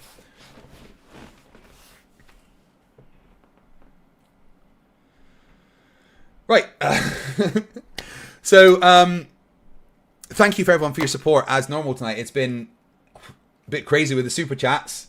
I hope you really enjoyed the stream. Tomorrow I'm going to be debating Kevin Fake Ali G again, and he has some questions that he wants to ask. What a fucking leprechaun. Right, so super chats and then bedtime, and thank you once again everyone for the amount of super chats that I have. It's it's insane. The level of support is just mind-blowing. It always is. And I really appreciate all the thoughts and good vibes about what's going on with my knee. It's been a hard thing to deal with. Constant pain, not just my shoulder, but my knee. But getting back in the gym, losing this weight, it's making me feel great in myself. Emma's still training for a triathlon, so she's going with me. We're both, we're at the gym together 6 days a week, and it's brilliant. I love it. We go swimming sometimes as well and use the steam room, and I feel good in myself. So, excuse me. Stringer News 1 for $2 says, will the derp this time be as weak as last time? It's always weak because they don't have anything. Stringer News 1 for $2 says, Demok for president of Uranus. Talking about Demok, let's end the poll. Excuse me, got hiccups all of a sudden. Goodness. So, Google can't count to 100. We all know that. Let's see what it gives. Come on, where's the poll result? No, it doesn't want to tell me what the poll result. There we go. So, who's more mental, Demok or Sin Cleanser? 81% of you chose Demok, and only 18% chose Sin Cleanser, which doesn't equal 100. But anyway, yeah, Demok's fucking mental. You're absolutely right. Deus X Tomato, my favourite red fruit, says for $5, we at Aperture Science will not stand for Black Mesa's kidnapping of your satellite. We'll be sending a rescue bot version 1 shortly. Should take 10 years. Look, I'm pretty sure that my clone's dead. Those messages I've been playing for you, they were weeks old. I just hadn't checked my email for a while. I think he might already be dead. Not sure. Bill Tetley for $2 says, I offer myself as tribute fight. Oh, was that when I said I'd sacrifice a Glober? Brad Sweetman became a new member. Brad, you fucking awesome person, you. Welcome to Scrappers. Stringer News 1 for $2 says, a half-life is what Flerfs aspire to. Half a brain, you mean? Jacob Swanka for $5 says, does the water NASA people be the ones making all those water mountains? Yeah, all the water mountains are created by fake NASA underwater ISS facilities, just in case you didn't know. Stringer is one for $2. Any photos of a flat Earth from space? Yeah, I've got one. Do you want to see it? I might get in trouble from NASA for showing this, but this was taken yesterday from the Chandrayaan lander from India, looking back at Earth. There we go. That's what the true Earth looks like. It's turtles all the way down. Brendan Cascadi, who's been a member for 32 months, says, "Whoa, Shane is so lost." Yes, Shane, I'm done trying with him. He's turned into a meme lord, nothing more. That just denies basic shit. Oh, Rach, why did you do that? Oh my god, thank you. The amount of support I'm getting tonight is amazing. Brendan Cascadi for 50 Australian dollars, dude. Just all the love. Nail them hard and make them run. Silly coward Flerfs. I love you. No, I fucking love you. Like, look, goosebumps. The support you give me actually gives me goosebumps. Mission Apparition Para for 20 months says, "Hi, fellow South Meter Craig. 20 months now. Shane is definitely a mountain troll from Lord of the Rings." Yes, and Mission Apparition, I want to tell you this. All right, I'm deleting the system that I'm using for this because it's not working, and I'm actually going to get it updated properly. I just have to do it manually every fucking time because the auto thing for the names added to this just doesn't work. So apologies if your name's not there. Your names are in my heart, and that's what matters. Warboss for 10 Canadian dollars says, "Shane ain't no orc. He's a humie. He can huff and puff and believe all he wants, but the reality is only us orcs can change stuff with our pure epic green awesomeness. Shane ain't got no orc powers." Yeah, Shane won't last 2 minutes with the orcs. The orcs in Warhammer are brilliant. If they believe something, because they're powered by magic, basically, if enough of them are together and they believe it, then it happens. So, you know, if they think they can breathe in space, they fucking can. Until they told you can't breathe in space, and they're like, "What?" Joe Warren for £5 says, "I started my flat earther diet yesterday, but I don't think the red wax crayon agreed with me." I told you, not the wax crayons. And you have to start with purple for breakfast or it ruins your whole day. Cameron Walker for $2 Canadian says, "Craig, looking good, man. Jim's thinning you out." Well, thank you, Cameron. That means a lot that the progress is actually noticed. I think it's most noticeable on my face, to be honest. Like, you look at my stream from 6 months ago when I debated Witsit, and I was like,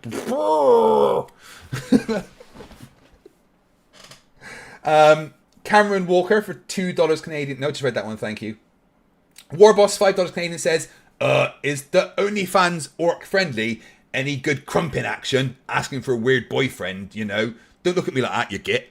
Who knows? I might one day drop my OnlyFans link in the chat. Blink and you miss it. Warboss upgraded his membership to Destroyers. You fucking awesome orc. Warboss for $5 Canadian dollars says, "What's a money shot? I thought OnlyFans was Craig throwing a bunch of gits into a room full of shark fans. That's what it is, right? Right?"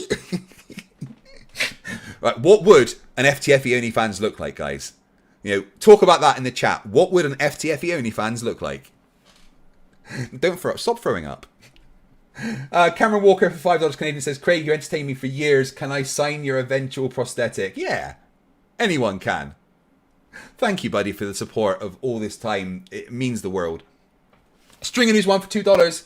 "Dear YouTube, my butt hurts." Yeah, that'll be how his letter starts. Another $2 says, "I'm surprised he didn't call you Smarmy, Craig." I know, that's a good one from them lately. Stanley Tools for $10 Canadian says, "Here's money that actually means something and is backed by logic." Thank you very much. Honestly, guys, I'm like halfway through the super chats. It's insane. I want to go and play Diablo 4. Thank you so much. Honestly. Stringer News 1 for $5 says, "Brenda says that the Truman Show is the Flerf Bible, but I say it's Dumb and Dumber." Dumb and Dumber is what they aspire to be. Myself and the other for $10 Canadian says, this panel has demonstrated over and over again the level of stupidity is thick tonight. How do you fend off getting brain damage from the repeated exposure to extreme derpitude? FTFE forever. Lots of tequila and cannabis, okay? Pythagoras, who's been a member for 26 years, says, "Riley taught me everything I know." Never gets old. Tim Pryor, $5 Australian, says, "Damn, they literally mute anybody that says a little bit of anything."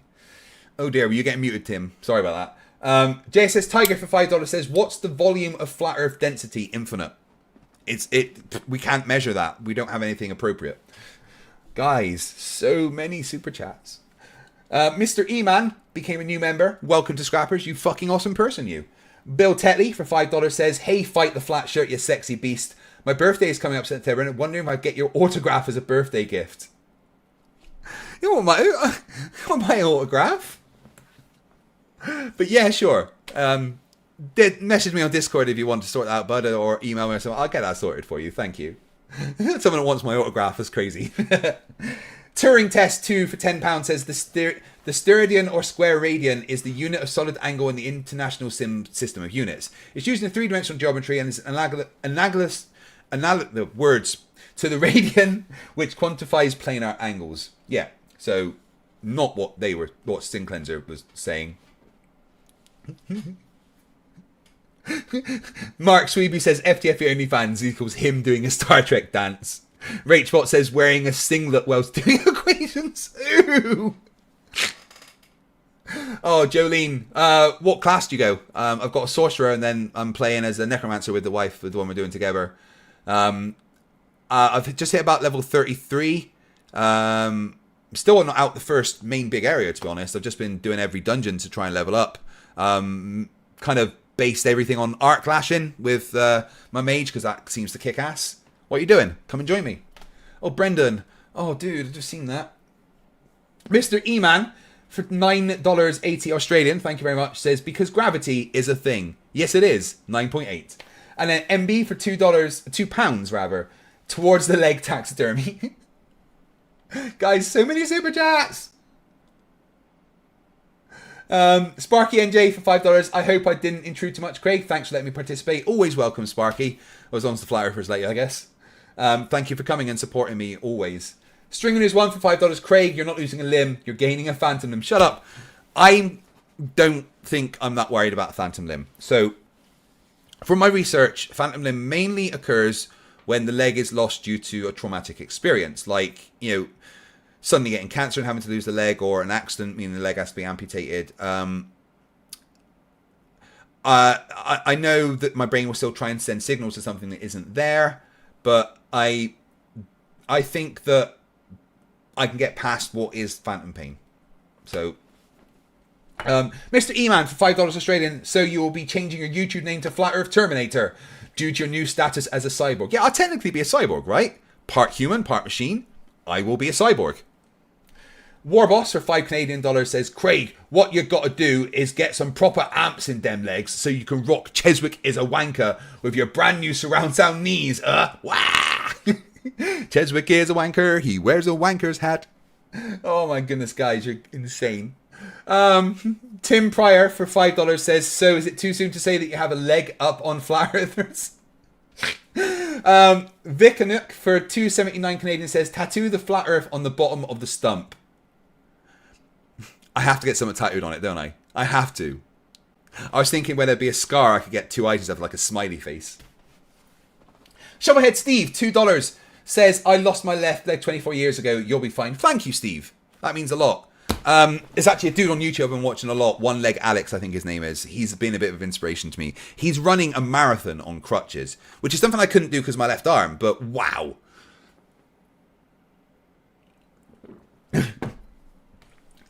Albius, $5 Canadian retracted his message. Well, thank you very much, whatever it was. I appreciate it, man. Really.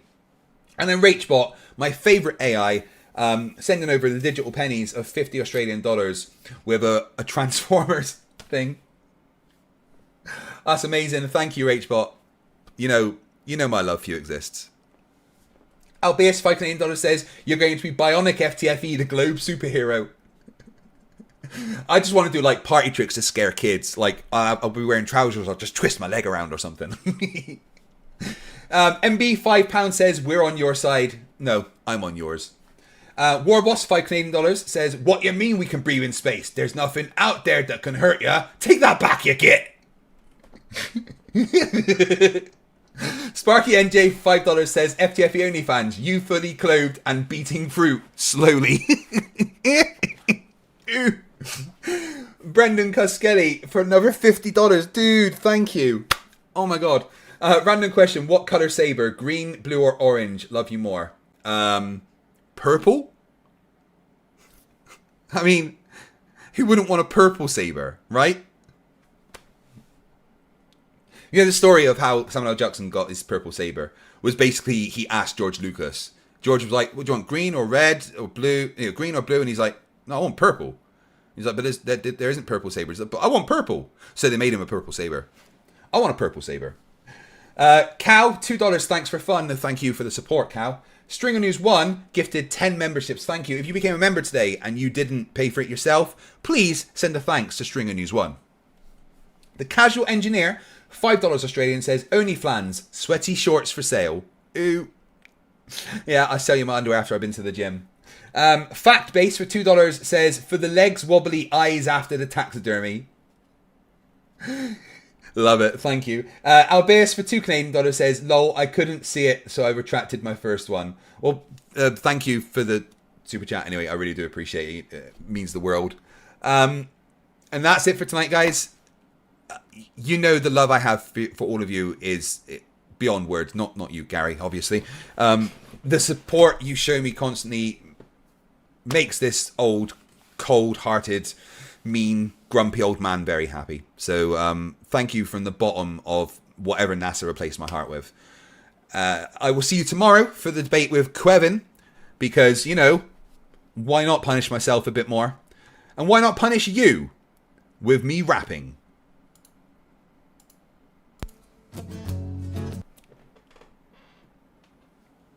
Sparky NJ says, $2.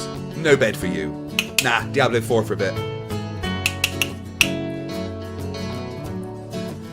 Can we pretend that airplanes in the night sky are like shooting stars? Should be wishing for a brain right now, brain right now, brain right now. Good morning. These words come with a storm warning. Better batten down the hatches, grab some matches and brace yourself for a long day of misery.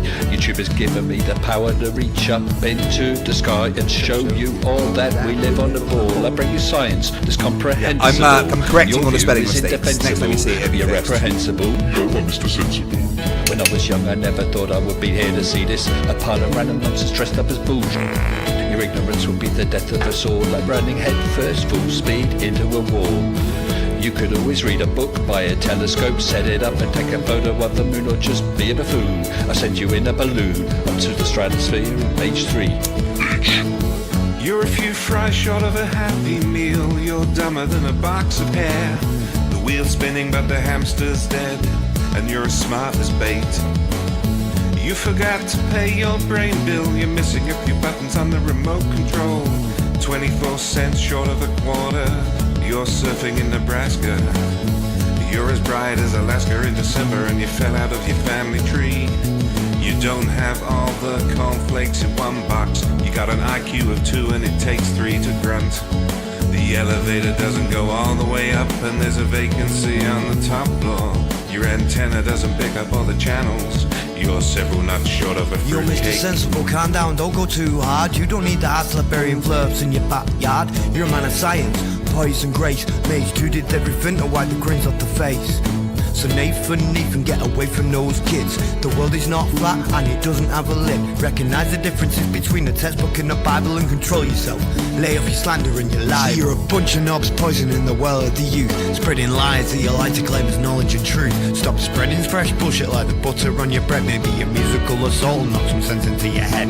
I hope one day you'll hear these lyrics and smile, and you realise you used to be a 40-year-old child. Now it's time to wake up, open your eyes and see, and acknowledge the existence of. You're a few clowns short of a circus. Your phone is off the hook. Your sewing machine is out of thread. You're all foam and no beer. You don't have all your dogs on one leash. An intellect rivaled only by garden tools. There's no grain in your silo, and your skylight leaks a little. Your belt doesn't go through all the loops. You couldn't pour water out of a boot without instructions on the heel. Your slinky's kinked, and you're proof that evolution can work in reverse. A few feathers short of a whole duck, one fruit loop short of a full bowl. Airplanes in the night sky are like shooting stars.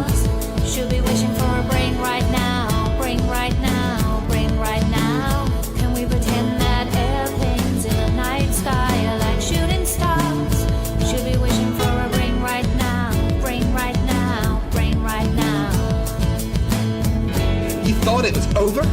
Well, I'm still standing while you're swinging, flinging feces, talking shit just like the human centipede. You got the mind of a chimp, and I'm here to expedite your shore leave.